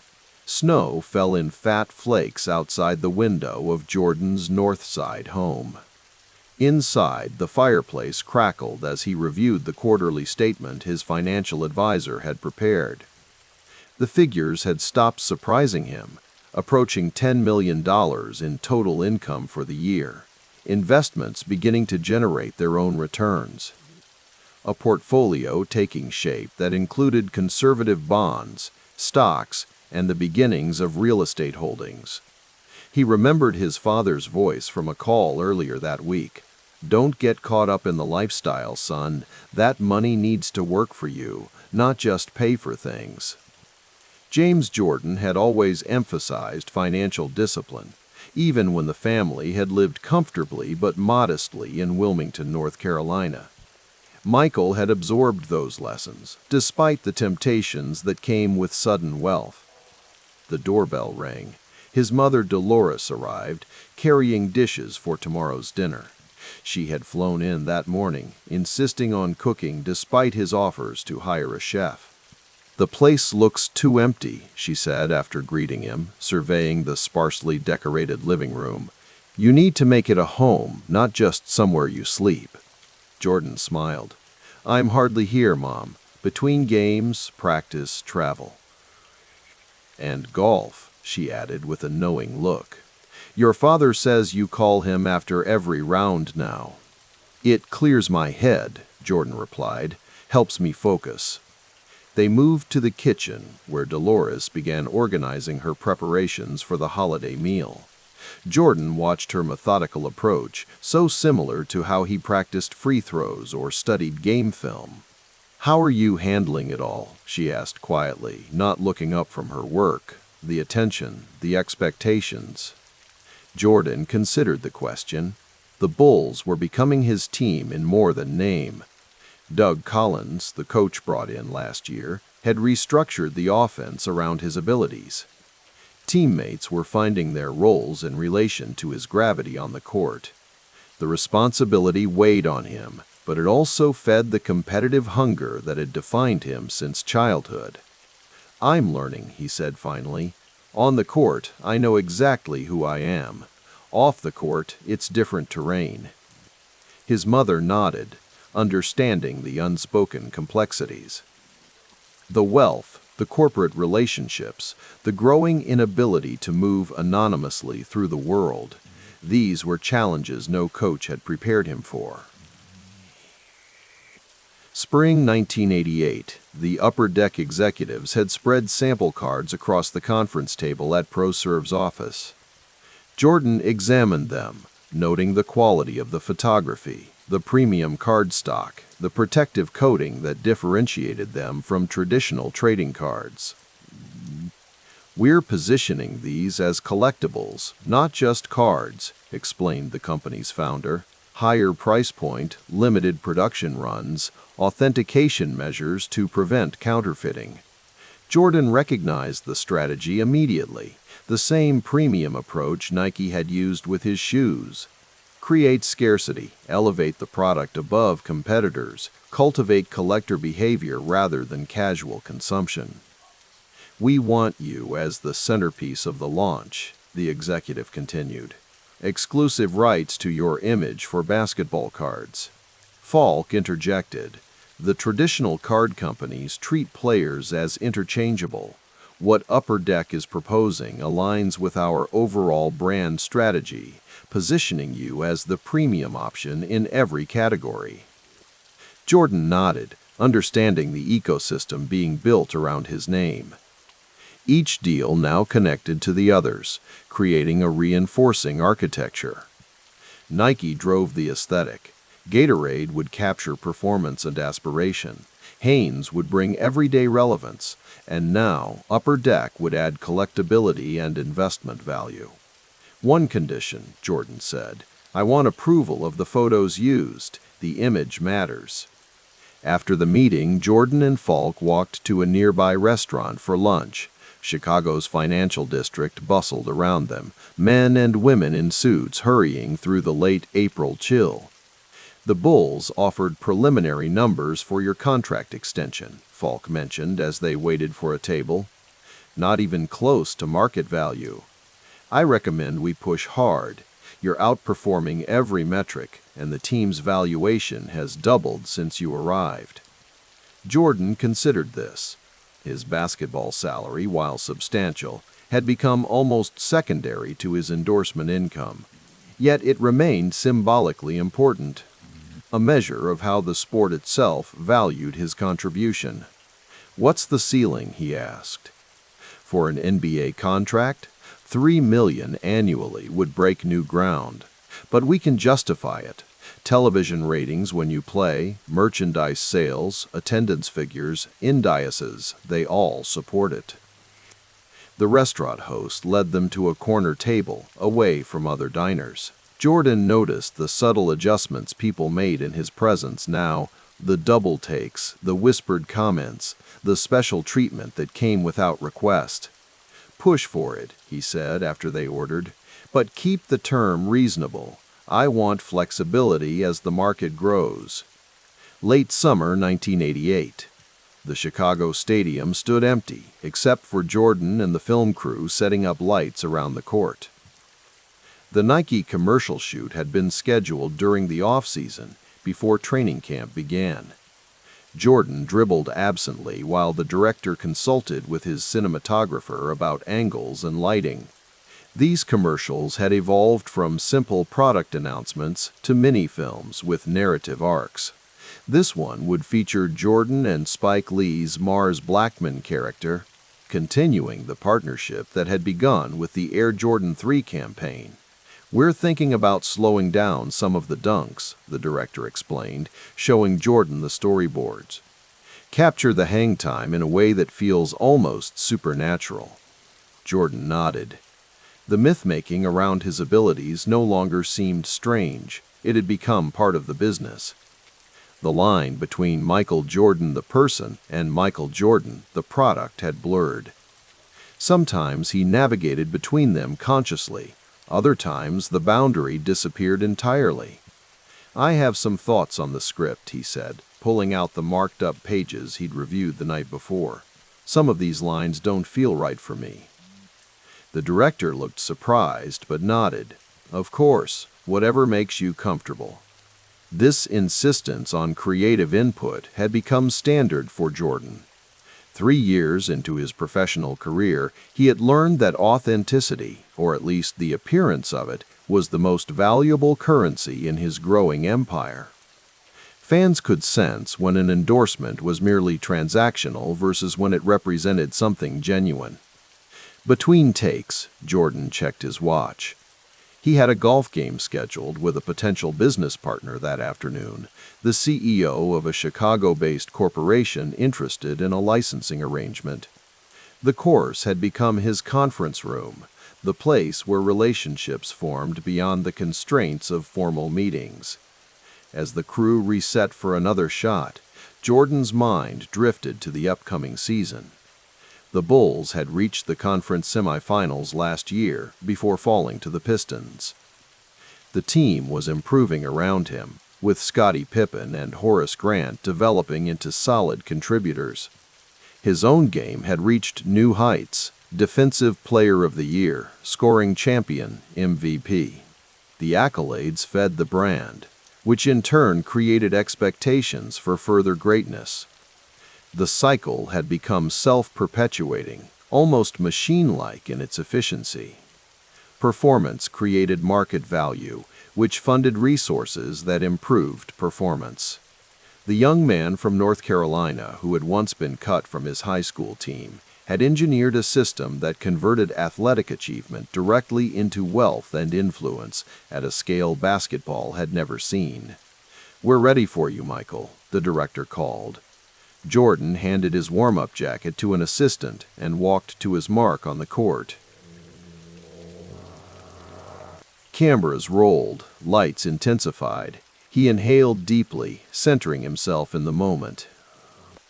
Then he soared, the way only he could, suspended in the Chicago air as if gravity had momentarily surrendered its claim.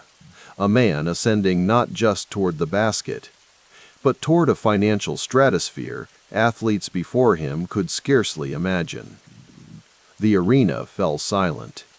Not the absolute silence of emptiness, but the tense quiet of 20,000 people collectively holding their breath.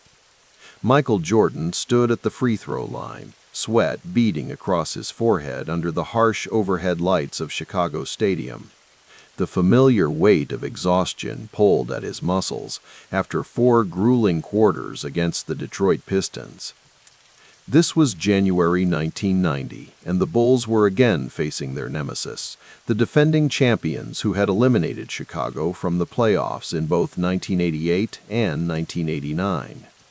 The Pistons' strategy was simple and brutal: the Jordan rules, a defensive scheme designed specifically to neutralize him through whatever physical means necessary. As Michael bounced the ball 3 times before his shot, he glanced at the Detroit bench. Isaiah Thomas sat there, whispering something to Bill Laimbeer that made the center smirk. The sight rekindled a familiar coal of resentment that had been burning in Michael's chest since the 1985 All-Star Game, when veterans allegedly froze him out of plays. The free throw fell cleanly through the net. The crowd erupted, but Michael was already backpedaling to set up on defense, his expression unchanged. In the Bulls' locker room after another narrow defeat to Detroit, the atmosphere was heavy with frustration. Michael sat at his locker, still in his uniform, staring at the wall. Nearby, Scottie Pippen silently iced his shoulder, wincing occasionally from the bruises accumulated from Dennis Rodman's physical defense. Phil Jackson, in his first season as head coach after taking over from Doug Collins, moved deliberately through the room, making eye contact with each player but saying little. His measured calm contrasted with the simmering tension. "This triangle offense," Michael finally said, breaking the silence, "isn't working against them." Jackson paused, turning to face his star. The triangle isn't the problem, Michael. It's that we're still learning to trust it and each other under pressure. Michael's jaw tightened. 7 seasons into his NBA career, he had accumulated every individual accolade imaginable: Rookie of the Year, multiple scoring titles, an MVP award. But the championship, the only validation that truly mattered, remained elusive, held just beyond his reach by the physical, punishing Pistons. "I'm putting in the work," Michael said, his voice low and controlled, "but I'm getting double and triple teamed while guys are missing open shots." Phil nodded, not arguing the point, but not yielding either. And that's exactly what Detroit wants to make this about Michael Jordan versus the Pistons. But championships are won by teams. The locker room fell quiet again. Michael knew Jackson was right, but the knowledge did nothing to cool his competitive fire. He had been adding muscle to his frame all summer, preparing for the physical battles with Detroit, but it wasn't enough. Something fundamental needed to change. Later that night, Michael drove his black Porsche through Chicago's frigid January streets. The city was quiet under a light snowfall, streetlights casting elongated shadows across the pavement. He pulled into the driveway of his Highland Park home, a Tudor-style mansion that represented both his growing wealth and his distance from the North Carolina projects where teammates like Craig Hodges had grown up. Inside, he poured himself a glass of wine and gazed out at the snow-covered backyard. On the coffee table lay the February issue of Sports Illustrated, with a feature on the Pistons' dominance and a sidebar questioning whether Jordan could ever lead a team to a championship. Next to it was a letter from James Jordan, his father, who remained his closest confidant. The letter didn't mention basketball directly, but its message about patience and building something lasting resonated now as Michael contemplated the season ahead. The next morning brought a dawn practice at the Deerfield training facility. Michael arrived an hour early, as was his custom. To his surprise, Scottie Pippen's car was already in the parking lot. Inside, Pippen was working alone on the court, practicing the mid-range jumper that had become increasingly reliable. At 24, 3 years younger than Michael, Scottie had evolved from a raw, athletic forward from Central Arkansas into perhaps the most versatile wing defender in the league. "You're here early," Michael said, dropping his gym bag. Pippen nodded, not breaking his shooting rhythm. "Figured I'd get some extra work in." Michael began his own warm-up routine alongside Pippen. They worked in comfortable silence for several minutes before Scottie spoke again.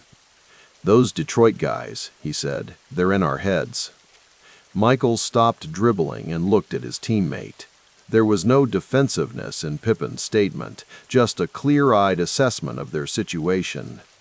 "They won't be forever," Michael replied. Phil Jackson arrived soon after, carrying a dog-eared copy of Zen and the Art of Motorcycle Maintenance under his arm. The new coach was unlike any Michael had played for, a former New York Knick with championship experience who blended basketball fundamentals with Eastern philosophy and Native American spiritual concepts. Jackson had installed Tex Winter's triangle offense, a system that emphasized spacing, ball movement, and making reads based on defensive reactions. For Michael, who had spent years as the offensive focal point, the adjustment was both tactical and psychological. "Good morning, gentlemen," Jackson said, his voice carrying the unhurried cadence that characterized his communication style. "Let's talk about yesterday's game." Rather than immediately running drills, Jackson sat cross-legged at center court and gestured for his players to join him as they arrived. This was another departure from conventional NBA coaching. These morning sessions often felt more like seminars than practices. "The triangle is about balance," Jackson explained, sketching positions on a whiteboard. "When the Pistons overload one side to contain Michael, We need to recognize the opening it creates elsewhere." Michael listened, his competitive instinct battling with the intellectual understanding that Jackson's approach might represent his best path to a championship. The system asked him to sometimes be a decoy, to trust teammates who hadn't yet proven themselves in the crucible of playoff competition. As February approached, the Bulls established themselves as the clear third-best team in the Eastern Conference, behind Detroit and Cleveland. Michael continued his scoring dominance, averaging over 30 points per game, while Pippen's all-around game blossomed in the triangle system. After a home win against Sacramento, Sam Smith of the Chicago Tribune approached Michael in the locker room. Smith had been working on a book that would later become The Jordan Rules, chronicling the team's internal dynamics. "Michael," Harvey Gantt announced, "he's running against Jesse Helms for the Senate seat in North Carolina," Smith said. "Any thoughts on that race in your home state?" The question hung in the air. Several nearby reporters paused to listen. Michael was aware of the significance. Gantt, the black former mayor of Charlotte, challenging Helms, the conservative incumbent with a controversial record on civil rights. "I haven't been following the politics back home," Michael replied carefully. "I'm focused on winning games here." Smith pressed, "You're perhaps the most famous North Carolinian in America. Your voice could carry weight." Michael maintained his neutral expression. "I'm a basketball player, not a politician. Republicans buy sneakers, too." Whether he actually said those exact words would later become a matter of dispute, but the sentiment that his commercial appeal transcended political divides was consistent with his approach to public life.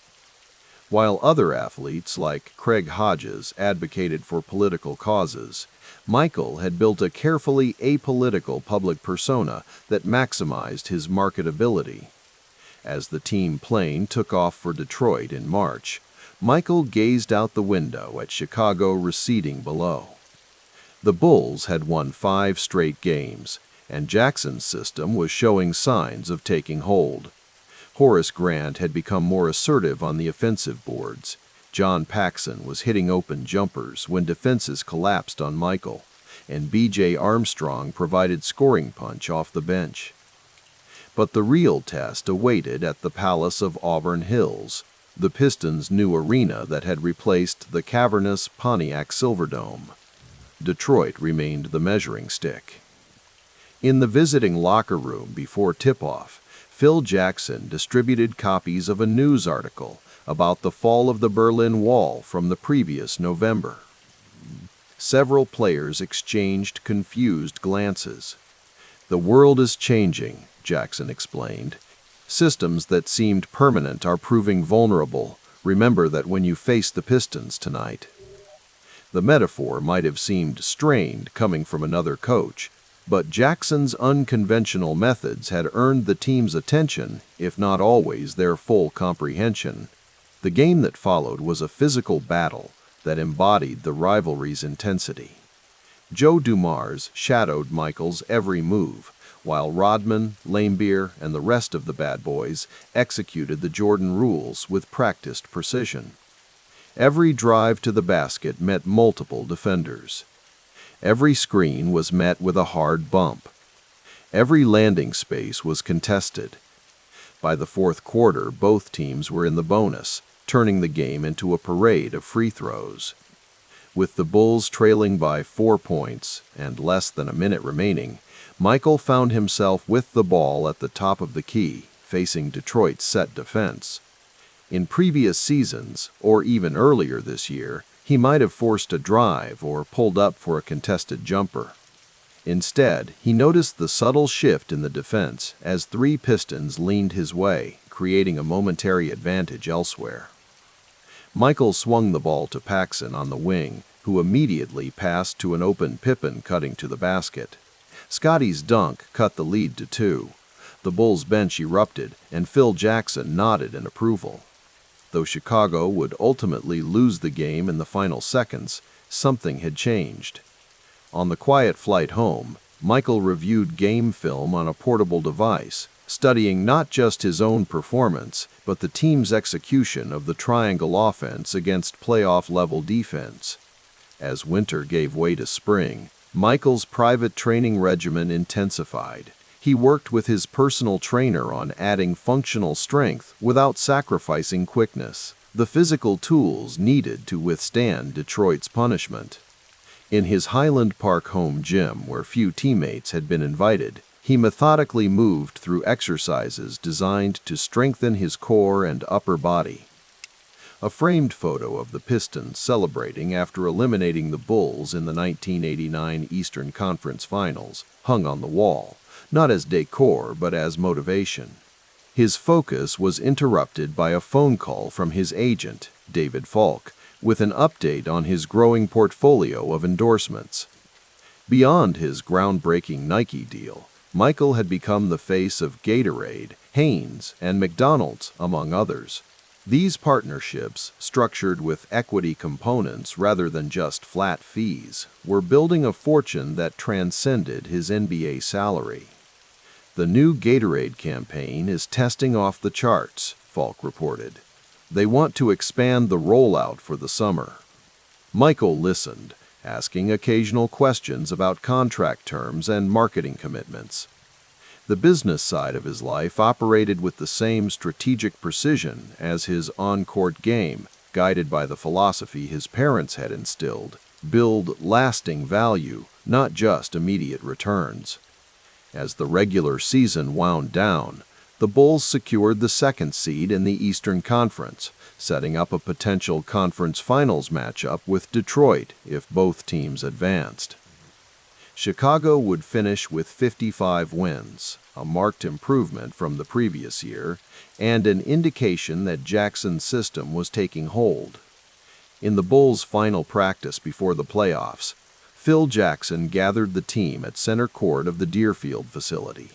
Instead of the usual drills, he had arranged for a screen and projector. "I want you to see something," he said, dimming the lights.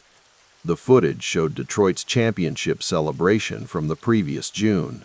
The team watched in silence as the Pistons hoisted the trophy that had become Michael's singular obsession. When the lights came back on, Jackson looked at each player in turn, his gaze lingering longest on Michael. "They built their identity on stopping one man," he said. "We will build ours on becoming something greater than the sum of our parts." As Michael drove home that evening along Lake Michigan, the spring sunset painted the water in shades of orange and purple. Chicago's skyline stood silhouetted against the fading light, a city that had embraced him as its own. He thought about the season that had passed and the playoff battles to come. The Pistons remained the obstacle, their physical style and psychological warfare having become the barrier he had yet to overcome. But something had shifted in these months under Phil Jackson's guidance. The triangle offense, initially viewed with skepticism, had begun to create space and opportunities that even the Jordan rules couldn't fully contain. Scottie Pippen had emerged as a legitimate second star, capable of punishing defenses that overcommitted to stopping Michael. Most importantly, Michael himself had evolved. The scorer who could put up 50 points was still there, but he was learning to pick his moments, to trust the system and his teammates when the situation demanded it. This wasn't surrender, but adaptation, a competitive response to the challenge Detroit had constructed specifically for him. As night fell over Chicago, Michael Jordan wasn't yet the global icon he would become, hadn't yet built the dynasty that awaited in the coming years.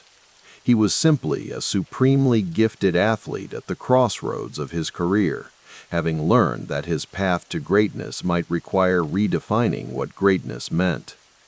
The challenge of the Pistons awaited, but for the first time Michael didn't feel that he faced it alone.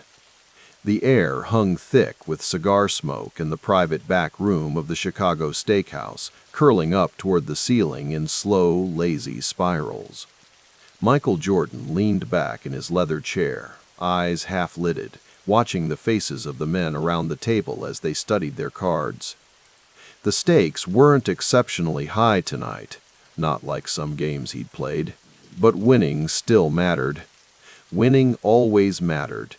"Your bet, MJ," said his golf buddy Richest, tapping the green felt. Michael placed his chips methodically, the same deliberate rhythm with which he approached everything in his life. Outside this room, he was the most recognized athlete on the planet. Inside, he was simply a man who refused to lose, even at something as inconsequential as a hand of poker. It was June 1993. The Chicago Bulls had just completed their third consecutive championship, something no team had accomplished since the Boston Celtics of the 1960s. The city was still celebrating, but Michael found the adulation increasingly hollow. The emptiness had started creeping in months ago, this insatiable need for something more intense, more real than the choreographed adoration of fans. "You know what I can't figure out?" Charles Barkley had asked him during the recent finals when their teams faced off. They'd been golfing at dawn before Game 4. "How you make it look so damn easy." Michael had laughed, addressing the ball with his driver. "Nothing about this is easy, Charles. The championships, the commercials, the shoes, all of it." Michael had paused, letting the club hover above the ground. "It only looks easy from the outside." Now, in the smoky back room, Michael called the bet and raised it. His mind drifted back to 1991, to the moment everything had changed. The Lakers in the finals, Magic Johnson on the other side. 5 games. And suddenly he was no longer the scoring phenomenon who couldn't win the big one. He was a champion. He remembered breaking down in the locker room afterward, clutching the trophy to his chest, sobbing like a child. The reporters had eaten it up, the human side of the machine. His father had been there, James Jordan Sr.'s smile wider than Michael had ever seen it. "That's my boy," his father had whispered in his ear as they embraced. "But this is just the first one." What? The cards revealed themselves around the table. Michael had won again. He always won. The other players laughed and groaned, pouring more drinks. "Anybody want to get in on the golf action tomorrow?" someone asked. 10 grand a hole? Michael nodded. The stakes weren't really about the money. He was earning more in a day from Nike than he could lose in a month of gambling. It was about the feeling, the edge, the moment when something real was at risk. Barcelona, summer of 1992. The Dream Team's Olympic quarters were a fortress of American luxury and isolation, a bubble protecting the greatest collection of basketball talent ever assembled. Michael stood on the balcony of his hotel room, watching the Mediterranean shimmer in the distance. The team bus would leave for practice in an hour. A knock at the door. Charles Barkley entered without waiting for an answer. "You see this Reebok mess?" Barkley asked, holding up the official Olympic jacket they were expected to wear on the medal stand. Michael nodded. "I'm not wearing that patch." The Reebok logo emblazoned on the official Olympic attire was the source of quiet tension for the Nike athletes. For the others, it was an inconvenience. For Michael, whose identity had become inextricably linked with the swoosh, it was an impossibility. "Nike pays me to wear their product," Michael said quietly, "not to advertise their competitors." Barkley shrugged. "You got a plan?" "American flag," Michael replied. "We'll drape it over the shoulder, cover the logo, Olympic spirit and all that." His smile didn't reach his eyes. Downstairs, the world's media waited for another glimpse of these American gods. Michael had understood early what the others were only beginning to grasp, that this Olympic moment wasn't just about basketball dominance. It was about global marketing in a newly opened world. The Soviet Union was gone. American culture was the only remaining superpower, and they were its most potent ambassadors. Later that day, after demolishing another unfortunate opponent by 40 points, Michael sat alone in the training room, ice wrapped around his knees. The isolation felt good, necessary even. The constant attention had a weight to it, invisible but ever-present. Magic Johnson approached, moving slower than he once had, but with the same magnetic smile. "You thinking about your dad back home watching this?" Magic asked. Michael nodded. His father recorded every game, kept a meticulous library of his son's career. Called him last night, said he's telling everybody in Wilmington his son's representing America. Magic laughed.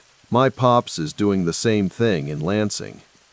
They sat in comfortable silence for a moment, two men at the peak of their cultural power, one already sensing the beginning of the end, the other still accelerating. "You ever wonder what comes after all this?" Magic asked.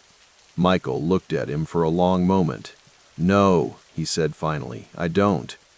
The rhythm of championship seasons had a certain cadence to it. The autumn build-up, the mid-season stretch, the playoff intensity, and then the precious summer months to recover and rebuild. By 1993, Michael had orchestrated this symphony 3 times, each ending with the same triumphant note. But this summer was different. The Bulls' 3rd consecutive title should have felt like the culmination of everything he'd worked for.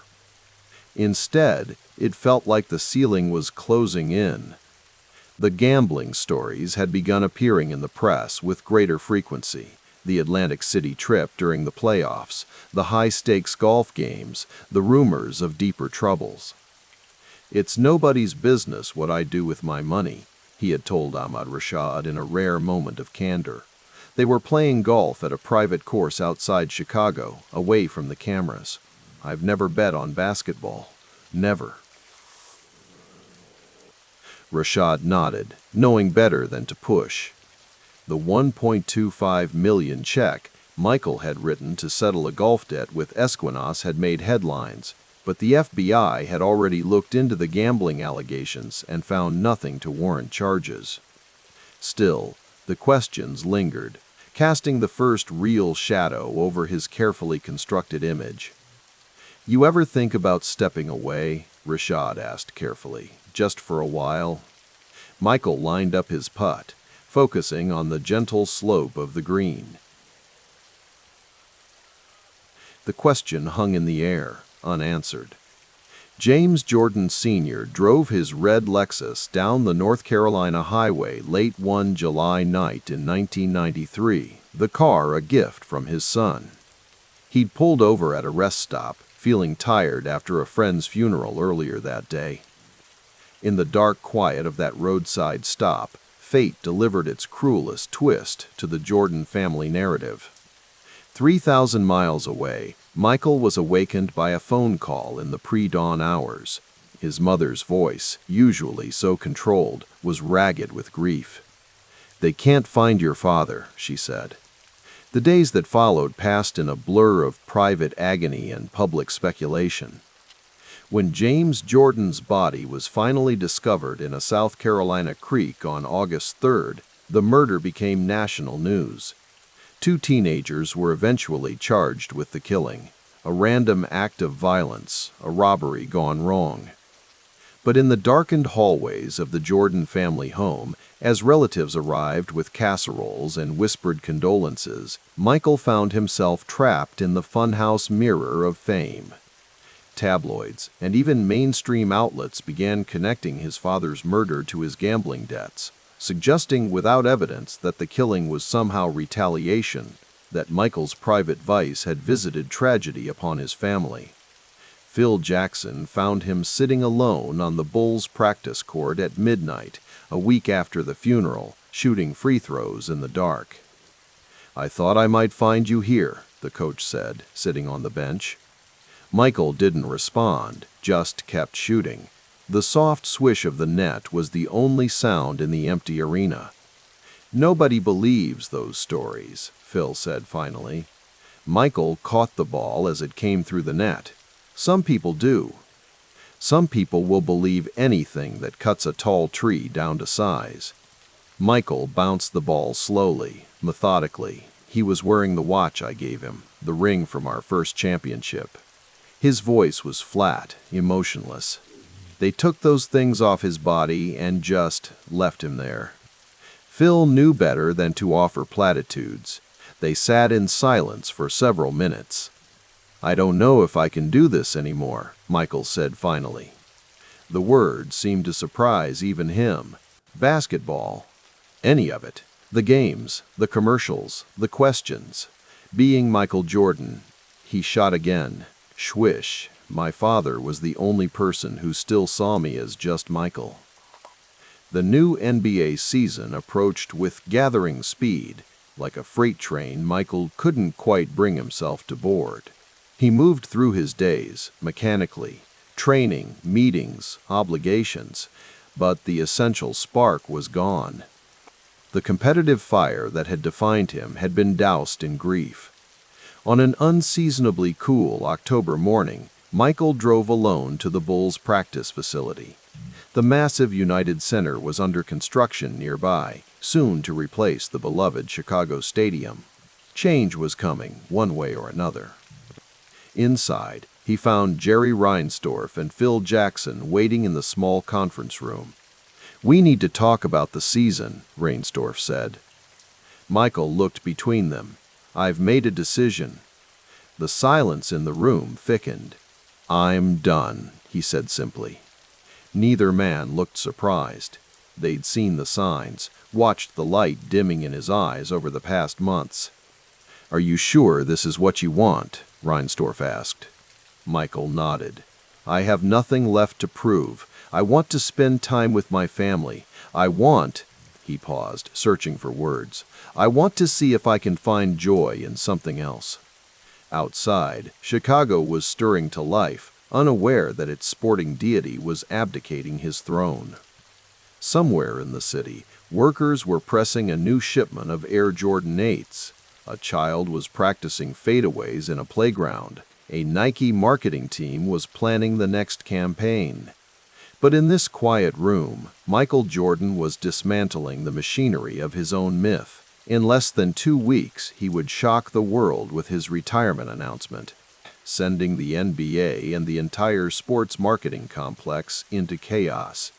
As he walked to his car afterward, Michael felt something unexpected, a lightness, as if some great weight had been lifted. The autumn air felt crisp in his lungs. For the first time in years, tomorrow wasn't mapped out for him in increments of practice, performance, and promotion. He thought of his father's voice, the way he'd call after every game, win or lose. "Basketball's never been my life," he would say at the press conference announcing his retirement. "It's been a means to feed my family." The statement wasn't entirely true, of course, but it was what his father would have wanted him to say. In the shadow of his greatest personal tragedy, the greatest basketball player alive would walk away from the game at the peak of his powers. A final act of control from a man whose life had always been about mastering his circumstances. As Michael drove home through the Chicago streets, the city unfolded around him. The gleaming downtown towers, the neighborhood still celebrating the three-peat, the billboards bearing his silhouette. He had conquered this world so completely that the only challenge left was to leave it behind. The air in the Birmingham Barons clubhouse hung still, thick with the lingering scent of leather, sweat, and the remnants of pre-game routines. Michael Jordan sat alone at his locker, large hands methodically lacing up cleats instead of the basketball shoes that had carried him to 3 consecutive NBA championships. It was July 1994, nearly 9 months since he had shocked the world with his retirement announcement. Outside, beyond the concrete walls of Hoover Metropolitan Stadium, the Alabama summer simmered, the kind of heat that seemed to suspend time itself. The murmur of early arriving fans filtered through the corridors, many of them drawn not by minor league baseball, but by the curiosity of seeing a global icon humbling himself in double-A obscurity. Jordan caught his reflection in a small mirror hanging in his locker. Number 45 stared back at him, not the mythic 23 that adorned posters on bedroom walls around the world. This number had been his brother Larry's in high school, his own before he became Michael Jordan. It was fitting now, in this strange purgatory between basketball immortality and whatever waited on the other side.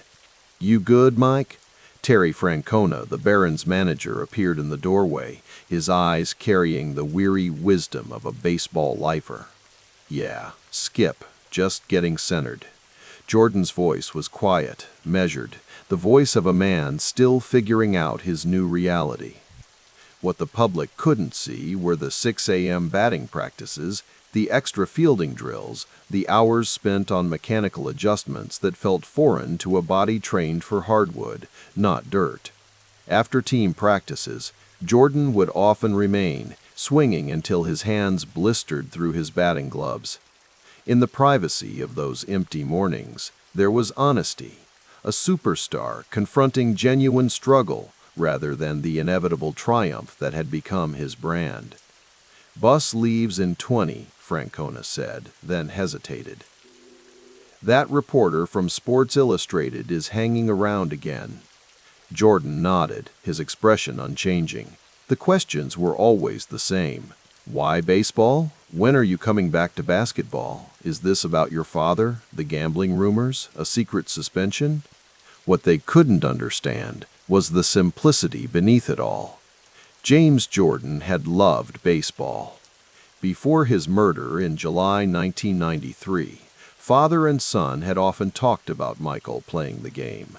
Now, in the strange arithmetic of grief, swinging at curveballs instead of soaring through air seemed like the only equation that made sense.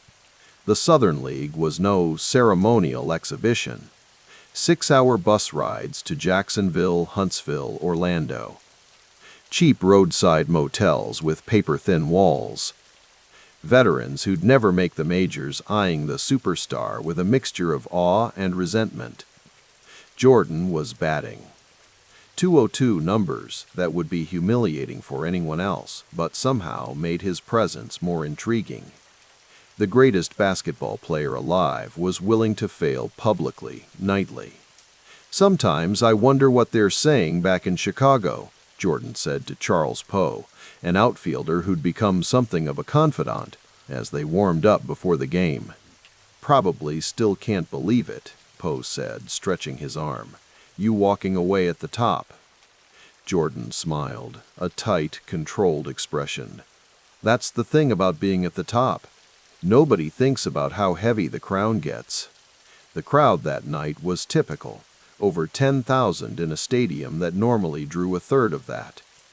Kids with Bulls jerseys mixed with locals sporting Crimson Tide gear. Jordan went 1 for 4 with a stolen base, showing flashes of athleticism that transcended his baseball limitations. In the quiet of the team bus afterward, he stared out the window at the passing Alabama countryside, mind drifting back to Chicago. The Bulls he'd left behind had soldiered on without him. Scottie Pippen had stepped into the void, becoming an MVP candidate. They'd won 55 games, but fallen in the second round of the playoffs to the New York Knicks. The dynasty had paused, but not collapsed. Back in his modest apartment, a stark contrast to his Highland Park mansion, Jordan flipped through channels before settling on CNN. The news cycle was dominated by O.J. Simpson's slow-speed Bronco chase and the MLB strike that threatened to cancel the World Series. The world kept spinning, even without Michael Jordan at its center. He dialed his financial advisor, a routine check-in. The Nike royalties continued flowing, Space Jam was in development, endorsement deals remained intact. His absence from basketball had, paradoxically, only enhanced his mystique. The Jordan brand was projected to generate over $100 million in revenue in 1994 alone. "The strike might actually help us," his advisor explained. "More attention on your baseball journey if the majors shut down." Jordan nodded, though no one could see him. The business machine operated independent of his daily struggles at the plate. The contradiction wasn't lost on him. The more he embraced humility, the more his legend seemed to grow. In the silence after hanging up, he opened the bedside drawer and removed a basketball. His fingers traced the familiar grooves, muscle memory from thousands of hours. Not a day passed when he didn't think about it. The perfect harmony of body and intent. The arena lights. The absolute clarity of purpose. Winter came. The baseball strike lingered. Jordan returned to Chicago occasionally, stopping by Bulls practices, playing pickup games that inevitably generated whispers. Was he coming back? His body had changed, leaner now, built for a different game. But when he stepped onto a basketball court, even in casual settings, the old electricity returned. In February 1995, as baseball owners prepared replacement players and the NBA approached its All-Star break, Jordan found himself shooting alone in the Bulls' practice facility. The familiar rhythm of the ball against hardwood echoed through the empty gym. Swish after swish in the pre-dawn quiet. "I wondered if I'd find you here," a voice said from the doorway. Phil Jackson stood watching, arms crossed, Zen master's calm etched across his weathered face. "Old habits," Jordan replied, sinking another shot. "The team misses you. The game misses you." Jordan retrieved the ball, dribbling slowly. "I had to step away, Phil."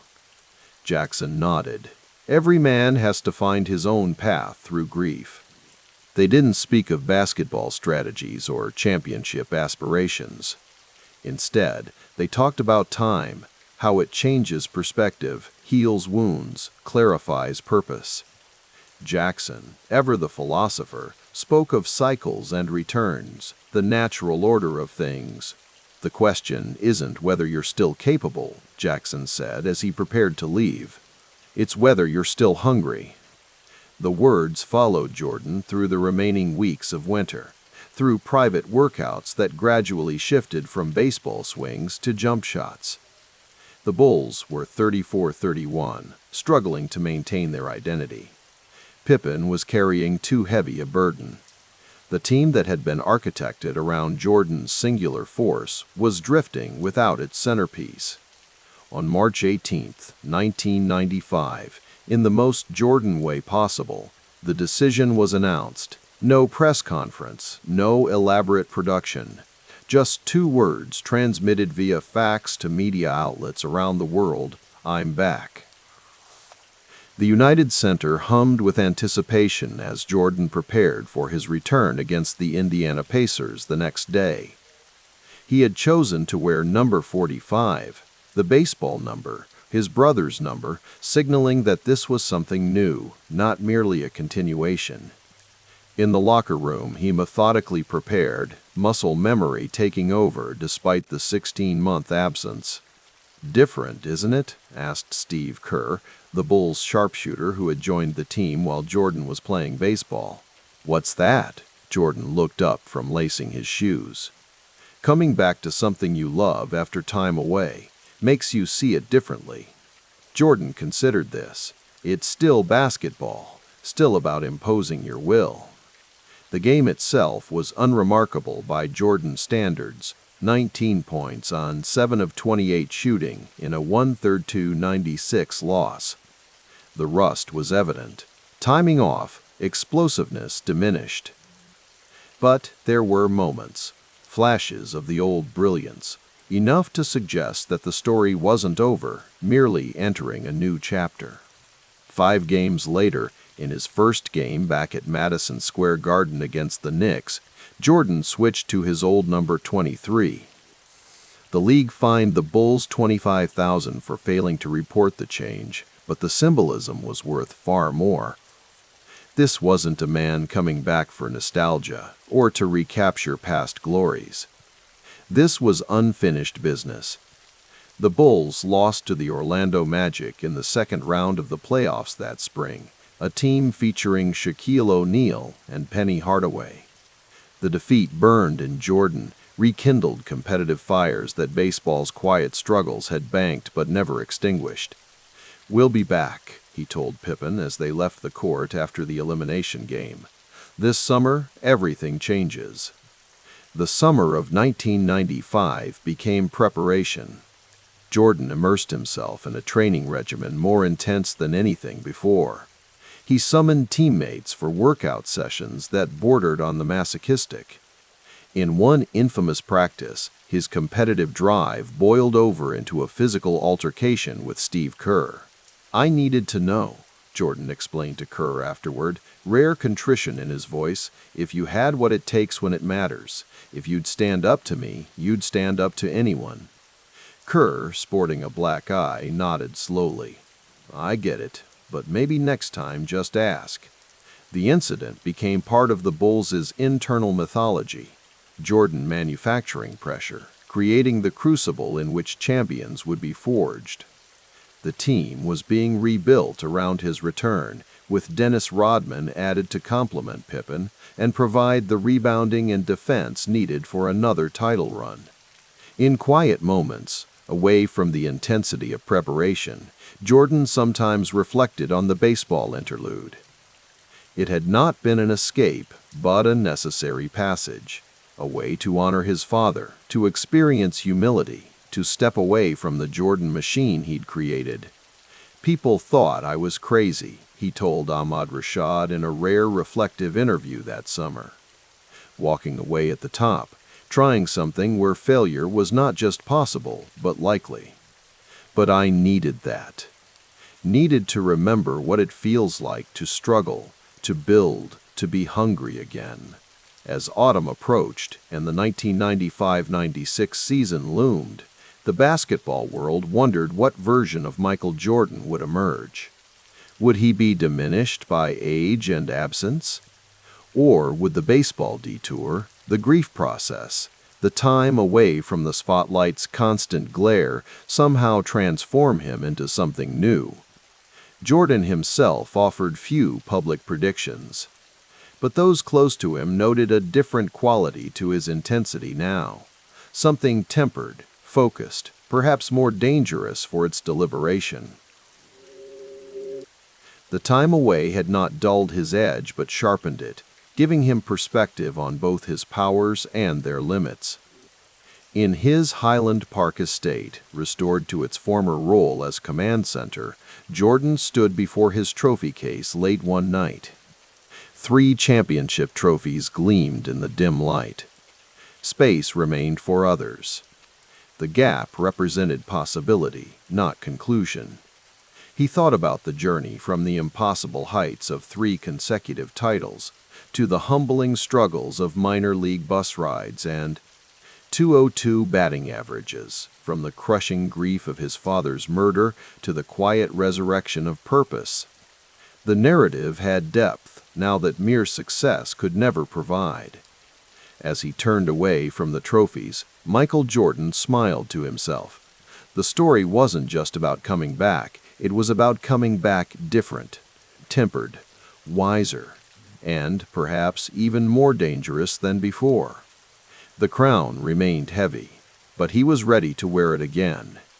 The amber glow of late autumn sunlight bathed the United Center in Chicago as Michael Jordan stood alone on the polished hardwood hours before the arena would fill with 23,000 disciples. It was October 1996, and the weight of expectation hung in the air like incense. The Bulls had returned from their record 72-10 season with a championship, but in Jordan's universe, yesterday's triumph was merely prologue. He moved through his shooting ritual with monastic precision, the ball spinning from his fingertips in perfect rotation. Sweat darkened his practice jersey as he worked the mid-range, his favorite canvas. Behind him, the championship banner from June still looked new, its fabric not yet dulled by arena dust. "Still chasing ghosts, Michael?" Phil Jackson's baritone echoed across the empty arena as the Zen master coach approached, his footsteps barely audible. Jordan caught the rebound and held the ball against his hip. "Not ghosts, Phil. Just making sure we don't become them." Jackson nodded, understanding the complex machinery of motivation that drove his star. The 1996-97 season would be different. They were no longer hunters, but the hunted, defending a throne everyone wanted to claim. "Scotty's knee is feeling better," Jackson said. "Rodman's focused, for now." Michael nodded, already calculating percentages and probabilities in his head. His $30 million salary for the season made him the highest-paid player in the league by a staggering margin. But money had become just another scoreboard, a way to keep count in a game beyond the game. "I'm ready," Jordan said simply. The following spring, a private jet cut through turbulent air above the Rockies, bound for Salt Lake City. Inside, Jordan lay across 3 seats, his body racked with fever and nausea. The team doctor monitored his vitals, while Scottie Pippen looked on with concern. Game 5 of the NBA Finals against Utah was hours away, and their series lead hung in delicate balance at 2-2. 101.5, the doctor said, reading the thermometer. "Michael, in my professional opinion—" "Save it," Jordan interrupted, his voice hoarse. "I'm playing." His teammate Steve Kerr glanced over at Pippen, their eyes sharing an unspoken understanding. This wasn't just determination, it was pathology, the kind that separated Jordan from even other elite athletes. Through the airplane window, the vast American desert stretched below, indifferent to human struggle. In the Delta Center's visiting locker room, Jordan sat slumped before his locker, eyes half closed, and 4-line running into his arm. The room smelled of menthol rub and anxiety. An untouched plate of sliced oranges sat on the training table, while a television in the corner played CNN highlights of Clinton's second-term economic boom. Outside, Utah Jazz fans filled the arena, their collective anticipation creating a hum that penetrated even the thick concrete walls. Trainer Chip Schaefer removed the IV needle from Jordan's arm and applied a bandage. "That's all I can do, MJ. The rest is up to you." Jordan nodded, his face ashen. "Get me to halftime," he whispered. "Just get me to halftime." When the game began, he moved like a man underwater, his normal fluidity replaced by deliberate, painful calculation. By the second quarter, the exertion had hollowed his face, his eyes recessed and burning. During timeouts, he collapsed onto the bench, gulping Gatorade and taking ice towels without speaking. At halftime, trailing by 16, Jordan lay on the training table while his teammates spoke in hushed tones around him. Phil Jackson approached, crouched beside him. "You've given enough," Jackson said. "No one would." "Fourth quarter," Jordan interrupted, his voice a dry rasp. "Just save me for the fourth." When the second half began, something changed. It wasn't that the fever had broken. It had simply been overridden, as if Jordan had found a way to step outside his own biology. He scored 38 points in all, including the three-pointer that gave them the lead with less than a minute remaining. As the final buzzer sounded on their victory, Jordan collapsed into Pippen's arms, his teammate half carrying him from the court while cameras flashed like strobe lights. The image would soon become iconographic, the conqueror, physically broken but spiritually undefeated. Winter 1997 found Jordan in his North Carolina estate, seated before a stone fireplace in a leather chair that had been custom-built for his frame. Outside, rain pelted the windows of the 23,000-square-foot mansion. His financial advisor, David Falk, reviewed quarterly statements as Jordan sipped single malt scotch. The Nike royalties exceeded projections by 17%, Falk explained, his voice measured. The Jordan Brand subsidiary is performing beyond expectations. We're approaching the 100 million mark in personal net worth." Jordan nodded, watching flames consume a cedar log. Money had become abstract, a number that grew while he slept. His salary for the 1997 to 98 season would be $33.1 million, more than the entire payroll of some NBA teams. Yet wealth had never been the objective, merely the byproduct. "And the restaurant?" Jordan asked, referring to his Chicago steakhouse. "Profitable from month one," Falk replied. "The waiting list is 3 months deep. Your name carries weight." Jordan smiled faintly. "Phil says I need to think about after. After basketball. After everything." The rain intensified outside, and Jordan fell silent, contemplating the passage of time. At 34, he existed in the narrow space between prime and decline, the inevitable intersection that awaited every athlete. "There won't be another contract with the Bulls," Jordan said finally. "Not if Phil goes, not if they break up the team." Falk nodded, understanding the declaration for what it was. Not negotiation, but prophecy.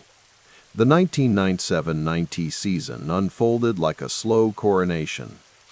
The team had branded it "The Last Dance" before it even began, a farewell tour choreographed by circumstance and stubbornness. Bulls management had already decided that coach Phil Jackson would not return, regardless of results. Without Jackson, Jordan would retire again. The dynasty's clock ticked louder with each game. By June 1998, the Bulls had fought their way back to the finals against Utah. The series stretched to 6 games, with Chicago leading 3-2 as they entered hostile territory in Salt Lake City.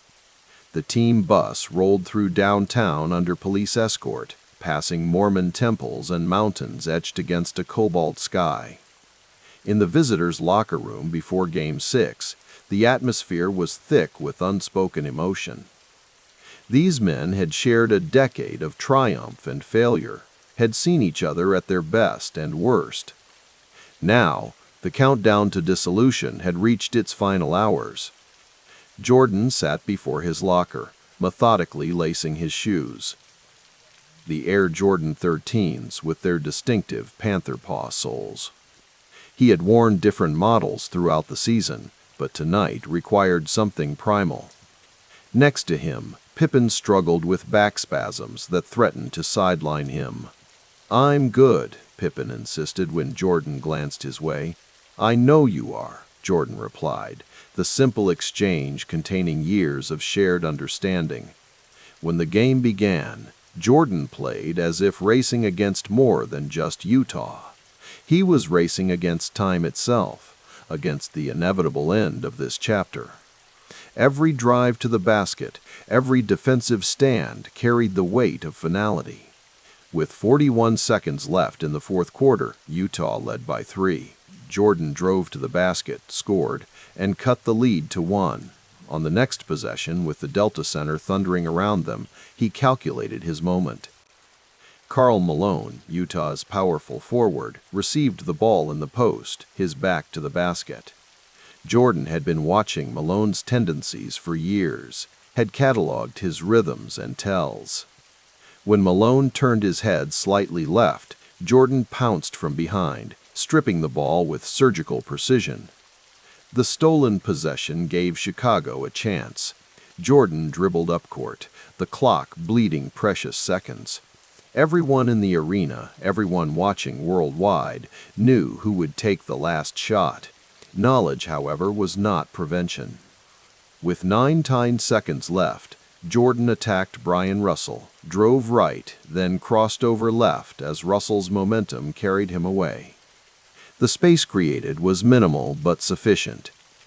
Jordan rose, suspended in the Utah air, his right arm extending in that familiar pose. The ball left his fingertips with perfect backspin. The net snapped, Bulls by 1, 5 seconds remaining. Utah's final attempt failed. As the buzzer sounded, Jordan held his follow-through, arm extended toward the basket, a statue carving its own form before transforming back into flesh. His sixth championship. His sixth finals MVP. The perfect ending, if endings existed in reality as they do in mythology. Later, in the champagne-soaked locker room, Jordan sat alone for a moment as celebration swirled around him. He had scored 45 points in the finale, a number that seemed scripted by whatever gods governed such moments. Pippen found him there, placed a hand on his shoulder. "Think this is really it?" Pippen asked, his voice barely audible above the celebration. Jordan looked up at his longtime wingman, his expression unreadable. "Some things should end on their own terms," he said. 3 months later, on a misty Chicago morning, Jordan's black Ferrari glided through nearly empty streets. The NBA lockout had delayed the start of the 1998-99 season, leaving the basketball world in suspended animation. For Jordan, the labor dispute had provided convenient cover for his deliberations. He parked near the Chicago River and walked along its edge, the city's skyscrapers disappearing into low clouds above. At 35, with a net worth now exceeding $100 million, the question wasn't whether he could still play. The Utah finale had answered that, but whether the perfect narrative demanded an ending. His phone rang. It was his agent. "They're calling a press conference," Falk said. "David Stern wants a resolution before the lockout ends. If you're retiring, now's the time." Jordan watched a tour boat slide beneath a bridge, tourists huddled against the morning chill. "Book the United Center," he said finally. January 13th. As he hung up, a recognition settled over him like the mist that some chapters end not because they must, but because poetry demands it. His legacy had become a global consumer religion, his persona marketed with such perfection that reality struggled to compete with myth. Walking back to his car, Jordan passed a storefront displaying televisions, each screen showing financial news. The market was up again, extending the decade's historic bull run. An analyst discussed the tech boom, internet stocks, emerging markets in Asia where Jordan's image sold everything from sneakers to soft drinks. He had transcended not just basketball but the conventional boundaries of athletic fame. His wealth now functioned independently of his presence on court. The machine would continue, and he had become its primary shareholder. 2 days before the press conference, Jordan sat in Phil Jackson's lakefront apartment. Chicago's winter had arrived in earnest, and wind howled outside the windows. They shared a bottle of red wine, two men who had defined an era preparing to close its final chapter. "You've thought it through?" Jackson asked, swirling wine in his glass. "There's nothing left to prove," Jordan replied. 6 championships, 6 MVPs. The last shot, you couldn't write it better." Jackson nodded, understanding Jordan's appetite for narrative perfection. "And after?" "After is after," Jordan said, looking out at Lake Michigan's steel-gray expanse. "Some stories end, others transform." In the morning darkness of January 13th, 1999, Michael Jordan woke before his alarm. For a moment he lay still, listening to the rhythm of his breath, feeling the weight and lightness of the day ahead. By noon, he would announce his retirement, stepping away from the game for what many believed would be the final time.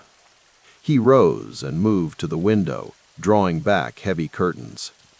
The Chicago skyline stood illuminated against the pre-dawn black, a city he had transformed through sheer force of competitive will.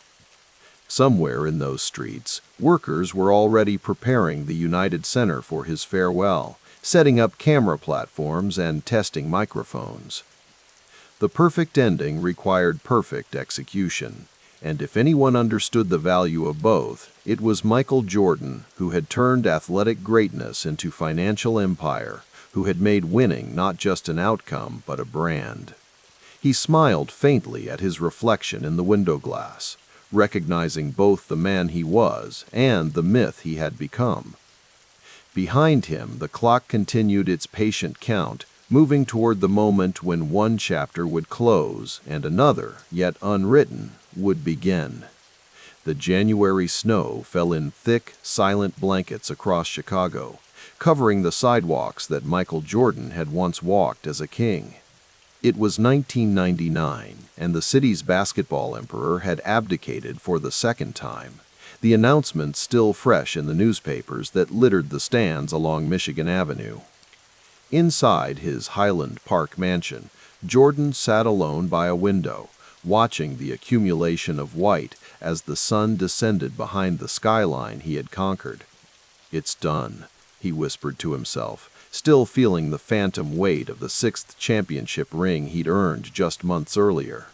At 45, retirement felt different this time. The Bulls dynasty had dissolved like smoke. Phil Jackson gone to find new shores, Scottie Pippen's bitterness over contract disputes finally erupting into a trade, and general manager Jerry Krause implementing the rebuild he'd long desired. Michael had read the writing on the wall. His body, once a perfect machine, now whispered complaints with each morning's first steps. The phone rang, its sound cutting through the mansion's cathedral silence. "Mr. Jordan, David Falk on line 1, his assistant called from the intercom. Michael lifted the receiver.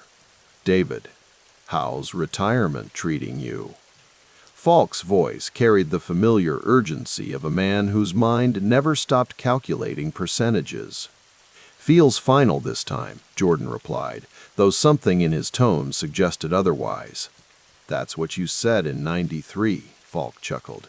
"Listen, I've been going over the structure for Jump Inc. The licensing projections look strong.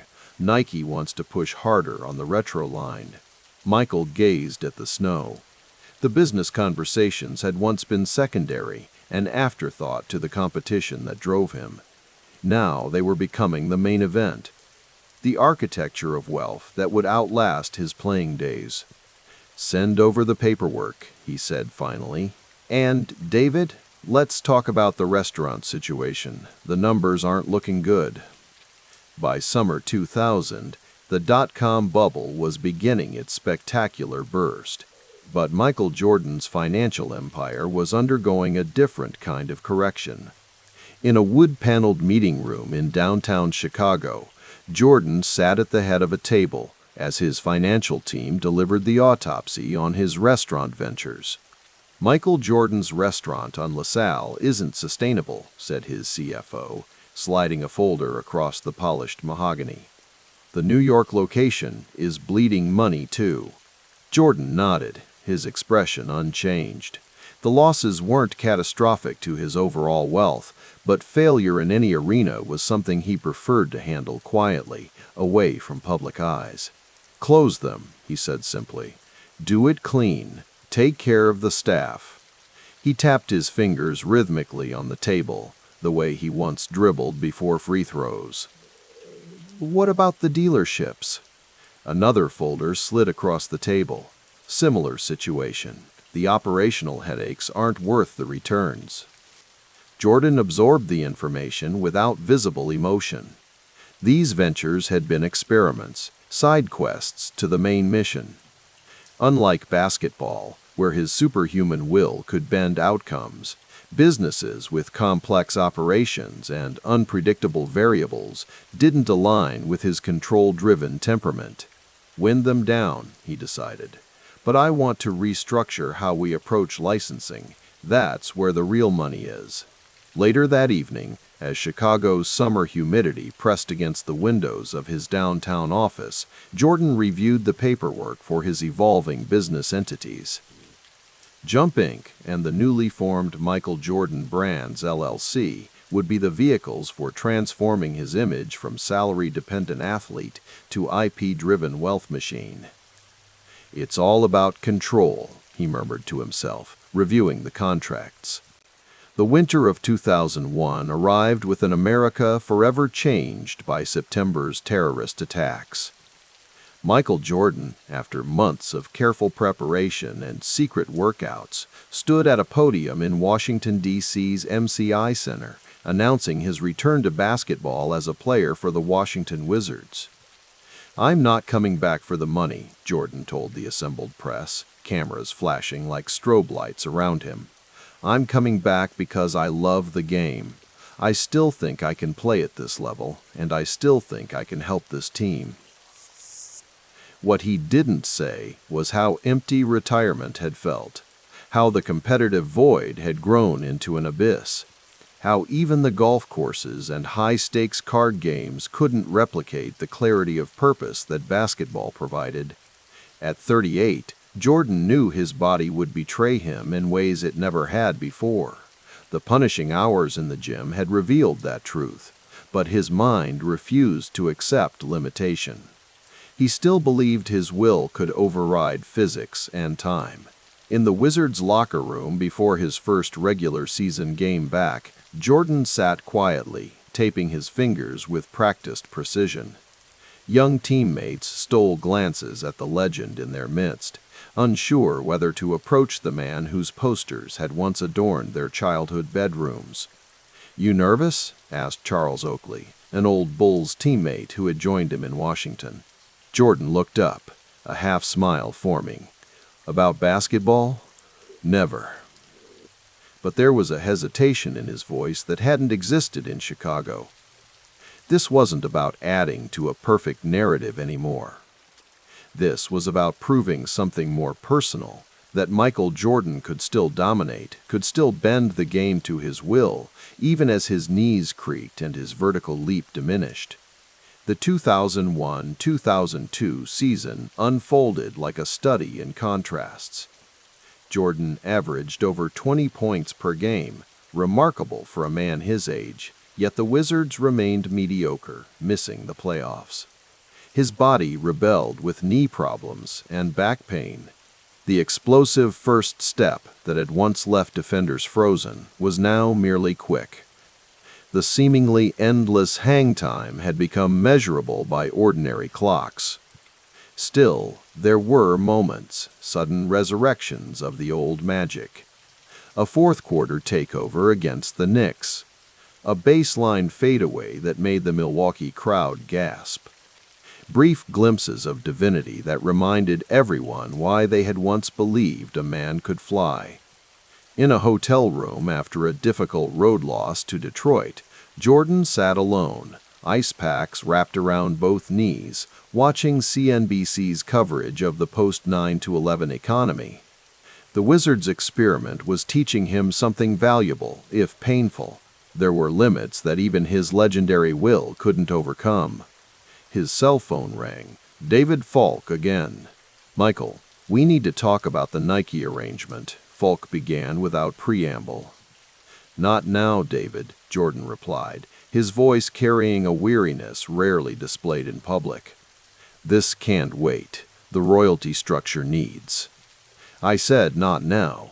The firmness in Jordan's tone would have been familiar to any teammate who had ever disappointed him in practice. The call ended abruptly. The friction between them had been building, disagreements over fees, over control, over who ultimately made decisions. By the time Jordan hung up, he knew their professional relationship was approaching its end. In spring 2001, the formal split with Falk became official. After 17 years together, the agent who had helped craft the most lucrative athlete partnerships in history was no longer representing Michael Jordan. The Palace coup was executed with typical Jordan efficiency. Minimal public drama, maximum behind-the-scenes control. Jordan began assembling a new team of advisors, people who understood that their role was to implement rather than dictate. The message was clear. In Jordan's empire, there could be only one final decision-maker. The 2002-2003 season arrived with Jordan still in a Wizards uniform, still defying time, still proving that he could compete, if not dominate, as he once had. In October, as the Beltway sniper attacks spread fear across Washington, Jordan found himself in an America where even basketball couldn't provide complete escape from a world grown darker and more unpredictable. In a quiet moment before a home game, Jordan sat with rookie teammate Kwame Brown, the first overall pick whose development had become a project of personal importance. "You've got all the physical tools," Jordan told him, the overhead lights reflecting off his shaved head. "But this game is played between the ears. The body just follows orders." Brown nodded, eyes wide with the mixture of awe and intimidation that Jordan often inspired in younger players. "I'm not going to be around forever to show you," Jordan continued. "You've got to find that drive within yourself." What Jordan didn't say was how strange it felt to be the mentor rather than the assassin, to be building rather than conquering. His competitive nature hadn't diminished, but its expression was evolving. The 2002-2003 season concluded without a playoff appearance, and with it came the final retirement of Michael Jordan, the player. There would be no dramatic last shot this time, no perfect punctuation mark. Just the quiet acknowledgement that even legends must eventually yield to time. In the spring of 2003, as American troops invaded Iraq and a nation grappled with a new kind of war, Jordan retreated to his business headquarters to refocus on the empire building that would define his post-playing life. The transition from salary-based wealth to IP-driven riches was accelerating. Jordan Brand had separated from Nike as a distinct division in 1997, and the retro line of sneakers, reissuing his classic models, was becoming a billion-dollar business of its own. "The future isn't about playing," Jordan told his inner circle during a strategy session. "It's about owning." This philosophy extended beyond products. When rumors began circulating in 2003 about Jordan potentially purchasing an ownership stake in an NBA team, those close to him recognized it as the logical next step from player to brand to owner. By 2004, the architecture of Jordan's wealth had transformed. The failures, the restaurants, the car dealerships had been learning experiences, quiet write-offs that taught him where his brand translated and where it didn't. The successful ventures, especially the Nike partnership and the expanding Jordan brand, were scaled and systematized, built to generate revenue whether he was in the public eye or not. On a crisp autumn evening in 2004, Jordan stood at the window of his Chicago office, looking out over a city where his statue stood outside the United Center. The Bulls dynasty was already being mythologized, its glory days compressed into highlight reels and documentaries. But Jordan himself was still evolving, still searching for the next arena where his pathological competitiveness could find expression. "The game was simpler," he said softly to his reflection in the glass. "You knew the score. You knew when you won." Business was different, messier, more complex, with victories less clearly defined. Yet it offered something basketball couldn't anymore, a playing field where age didn't limit his potential dominance, where the competition could continue indefinitely. As night fell over Chicago, lights began illuminating the skyline, the same view he had surveyed as a young bull, hungry and determined to prove himself. The hunger remained, though its object had changed. The next chapter would be about ownership, about control, about creating something that could stand alongside the legend he had built on the court. Michael Jordan turned from the window and returned to his desk, where contracts awaited his signature. The businessman was still becoming, still learning, still competing, just in an arena where the scoreboard was measured in billions rather than points, and where the game never had to end. The morning sun filtered through the windows of Michael Jordan's Jupiter, Florida estate, casting long shadows across the polished marble floors. Outside, sprinklers whispered against manicured grass, the rhythmic sound blending with distant waves from the Atlantic. At 52, Jordan moved with the same purposeful stride that had once carried him across NBA courts, though time had softened his edges in imperceptible ways. He studied the financial reports spread across his desk, pages of numbers documenting the Charlotte Bobcats' operational losses. The franchise he'd gained majority ownership of in 2010 had become a curious contradiction in his life, the one arena where his legendary competitive drive seemed unable to manufacture success. 5 straight losses, he muttered, reaching for his coffee. The liquid had grown cold, much like the team's shooting percentage. His phone buzzed. Fred Whitfield, the team's president. Fred, Michael, just finished the meeting with Rod. The draft projections look solid, but we're still looking at another rebuilding season, Jordan finished the thought. The conversation continued with the familiar rhythm of an organization struggling to find its footing. When Jordan hung up, he stood at the window gazing at the golf course that stretched beyond his property, the Emerald Sanctuary where he spent increasingly more time. Golf offered what basketball once had, competition without the complications of managing others' performances. The motorsports venture had been Jordan's first major detour after his playing days. When he'd launched Michael Jordan Motorsports in 2004, it had seemed like a natural extension of his competitive spirit, another arena to conquer. 7 years later, in 2011, the operation remained a modest presence in the racing world, neither spectacularly successful nor failing, just present. "We're running lean this quarter," said his operations manager during their monthly review. "Sponsorships are holding steady, but costs are climbing." Jordan nodded, absently turning a golf ball in his hand. "Oh, and performance?" "Mid-pack mostly. We've had some promising qualifiers, but—" The unfinished sentence hung between them. It was the story of his post-playing ventures, moments of promise that never quite materialized into dominance. Later that day, on the private course with Charles Barkley, Jordan found himself contemplating the nature of control. On the court, his will had been enough. Work harder, push further, demand more from himself first, then others. But ownership had revealed a different truth.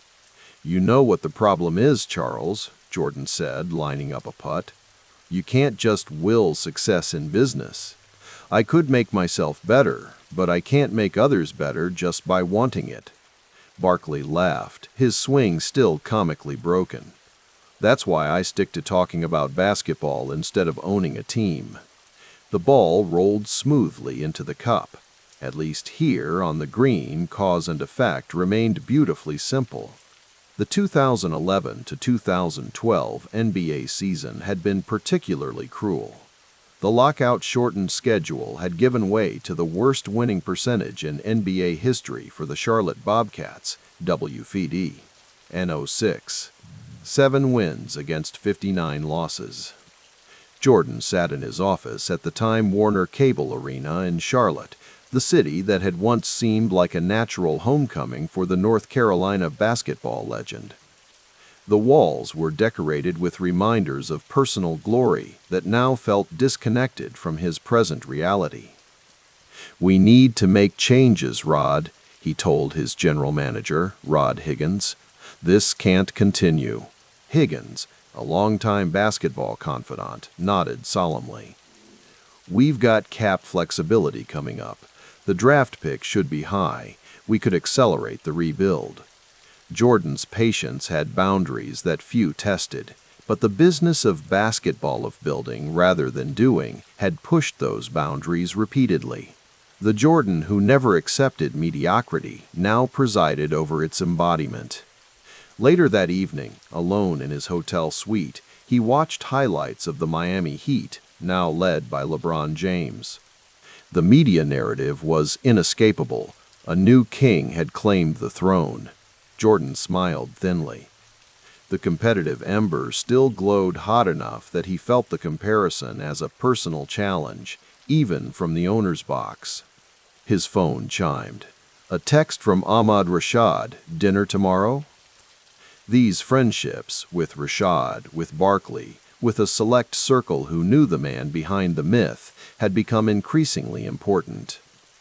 They were the few relationships where Jordan didn't need to be Jordan, where conversation could flow without the gravitational pull of his legend. By 2013, the motorsports venture had run its course. 9 years, some podium finishes, but never the dominance that had defined Jordan's playing career. The decision to shutter the operation came with the same clinical detachment that characterized many of his business moves. "We've taken it as far as we can," he told his team during the final meeting. "I appreciate everything everyone has put into this." There was no sentimentality in the closure. Resources would be reallocated, lessons would be applied elsewhere. The machinery of Jordan's empire adjusted and continued. That night, on his private jet returning to Florida, Jordan reviewed financial projections for Jordan Brand, the Nike subsidiary that had become his most successful business venture. The contrast was stark, where his team ownership and motorsports operations struggled. His sneaker and apparel business thrived beyond all expectations. "The projections look strong through 2016, his financial advisor noted. "The retro lines continue to outperform expectations." Jordan nodded, understanding the irony. His greatest business success came from products trading on nostalgia for his playing days, while his active ventures faced constant headwinds. The past was more profitable than the present. The jet banked gently toward Palm Beach International. Below, the Florida coastline glittered with the lights of wealth and privilege. His home in Jupiter's exclusive Bears Club community represented more than luxury. It offered tax advantages that the financial strategist in Jordan appreciated. No state income tax, controlled access, privacy. "Sometimes I think about just focusing on the brand," Jordan admitted.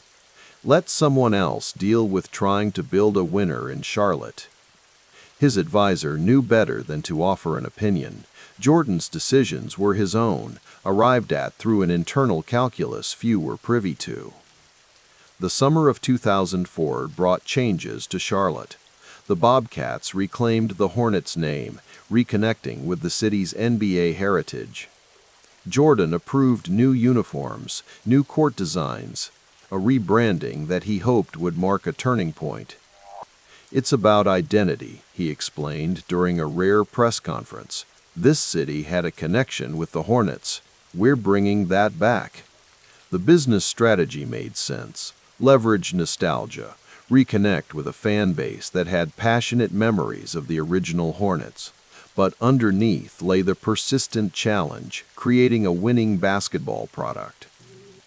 At 51, Jordan had settled into rhythms that balanced his business obligations with carefully guarded private time. His mornings often started on the golf course, where the Florida humidity wrapped around him like a familiar blanket.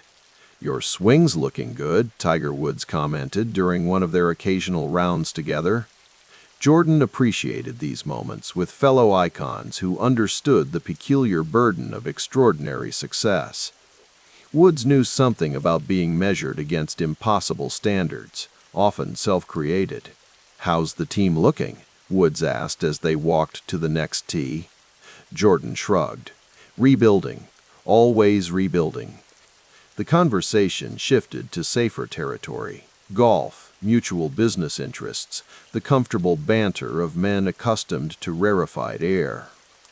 Jordan's closest relationships now existed in this carefully cultivated space where wealth and achievement were baseline assumptions.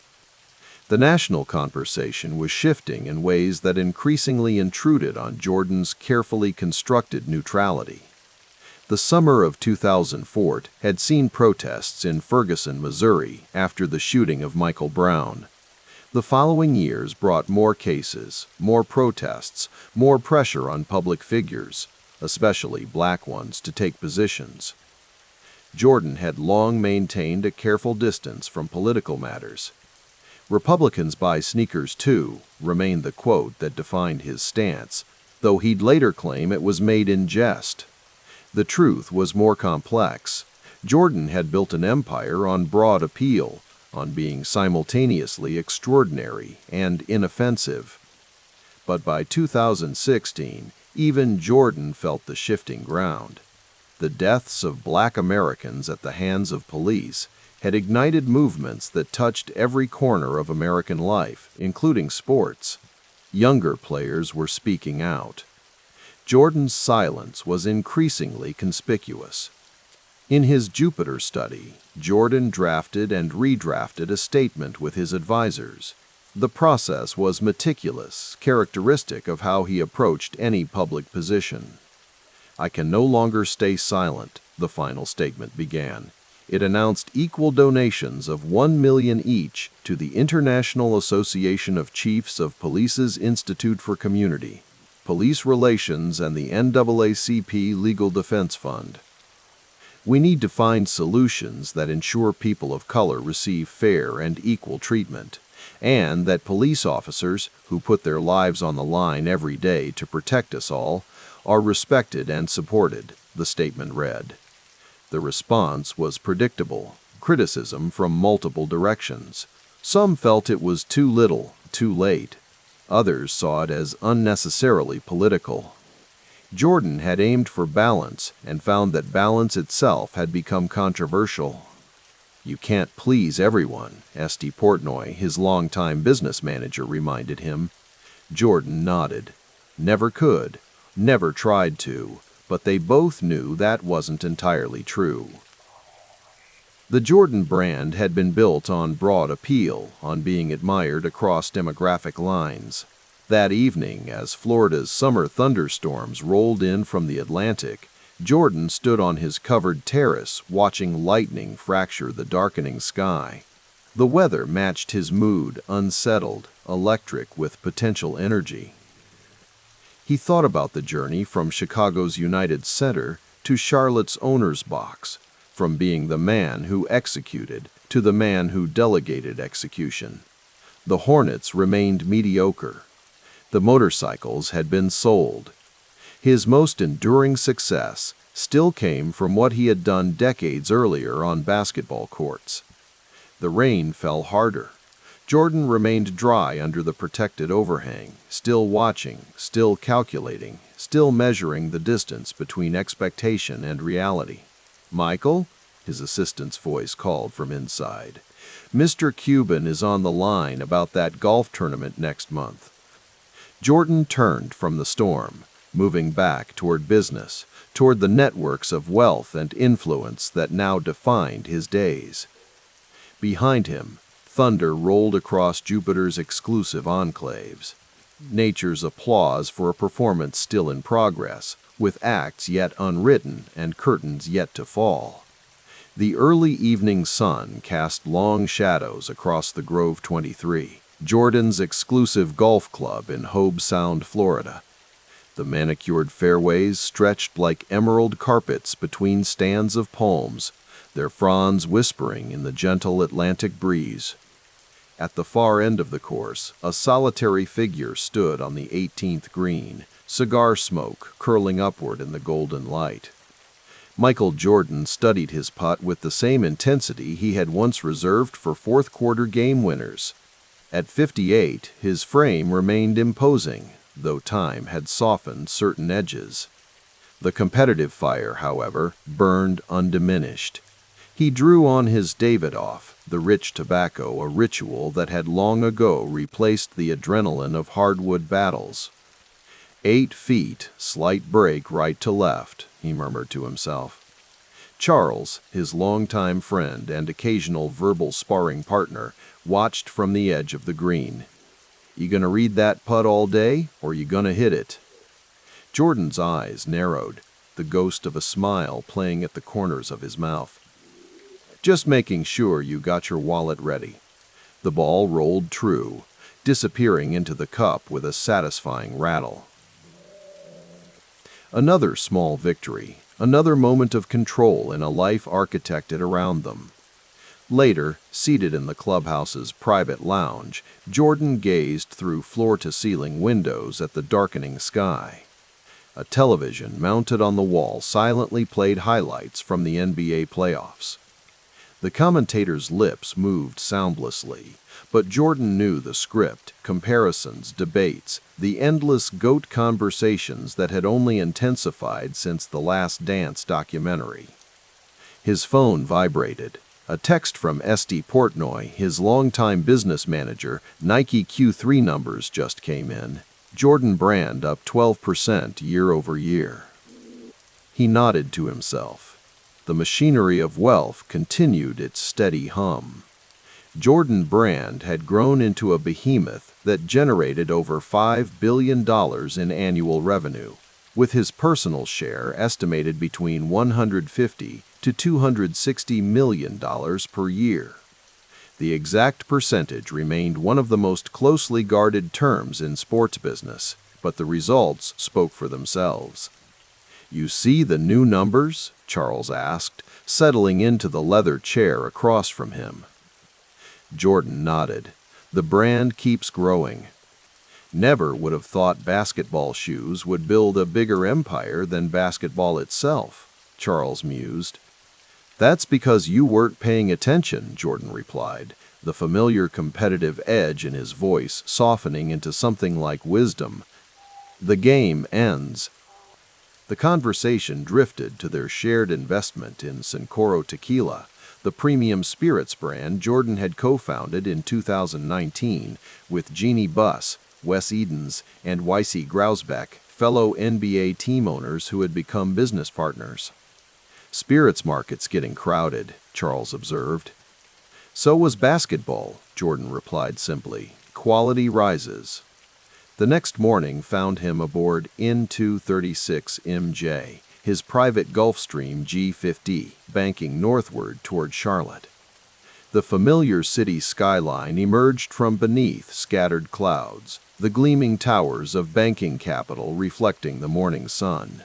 Somewhere within that urban landscape sat the Spectrum Center, home to the Charlotte Hornets, the team he had owned since 2010.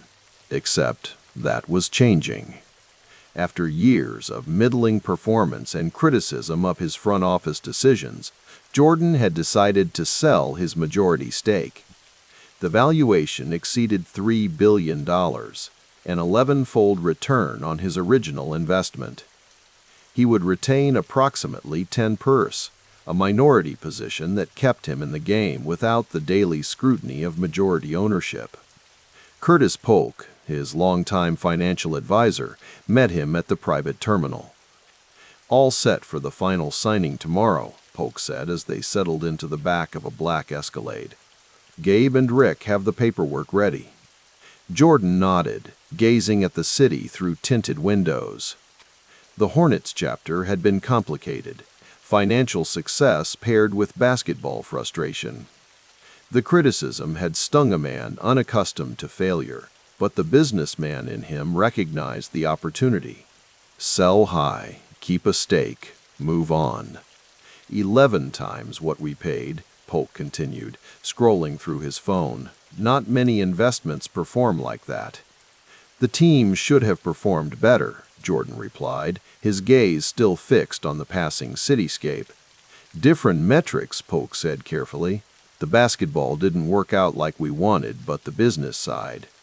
Jordan's slight nod ended the conversation. Both metrics mattered to him, but only one would be discussed today.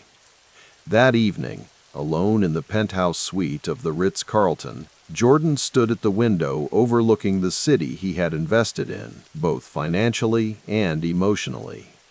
On a side table sat his laptop, open to investment proposals for the capital soon to be liberated from the Hornets sale. Private equity opportunities, real estate developments, technology ventures, the modern portfolio of the ultra-wealthy. His phone rang. It was Jasmine, one of his 5 children. "Hey, Dad," her voice warm through the speaker. "Just checking in before your big day tomorrow." "All good," he replied, his tone softening as it always did with his children. "How's my grandson?" The conversation drifted to family matters, a reprieve from the constant calculations of business. After hanging up, Jordan turned back to the window, contemplating the legacy that would eventually pass to Jeffrey, Marcus, Jasmine, Victoria, and Isabel. The financial inheritance would be substantial, but the name, the brand, carried both opportunity and burden. The following day, the papers were signed.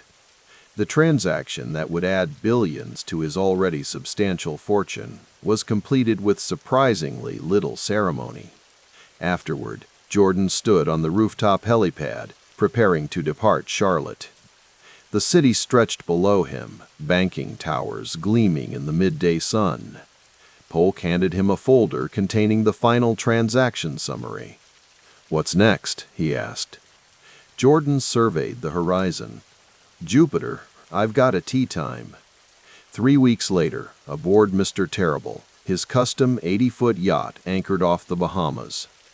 Jordan sat on the aft deck reviewing quarterly reports from DraftKings, the sports betting company he had taken an equity stake in during its 2020 SPAC merger.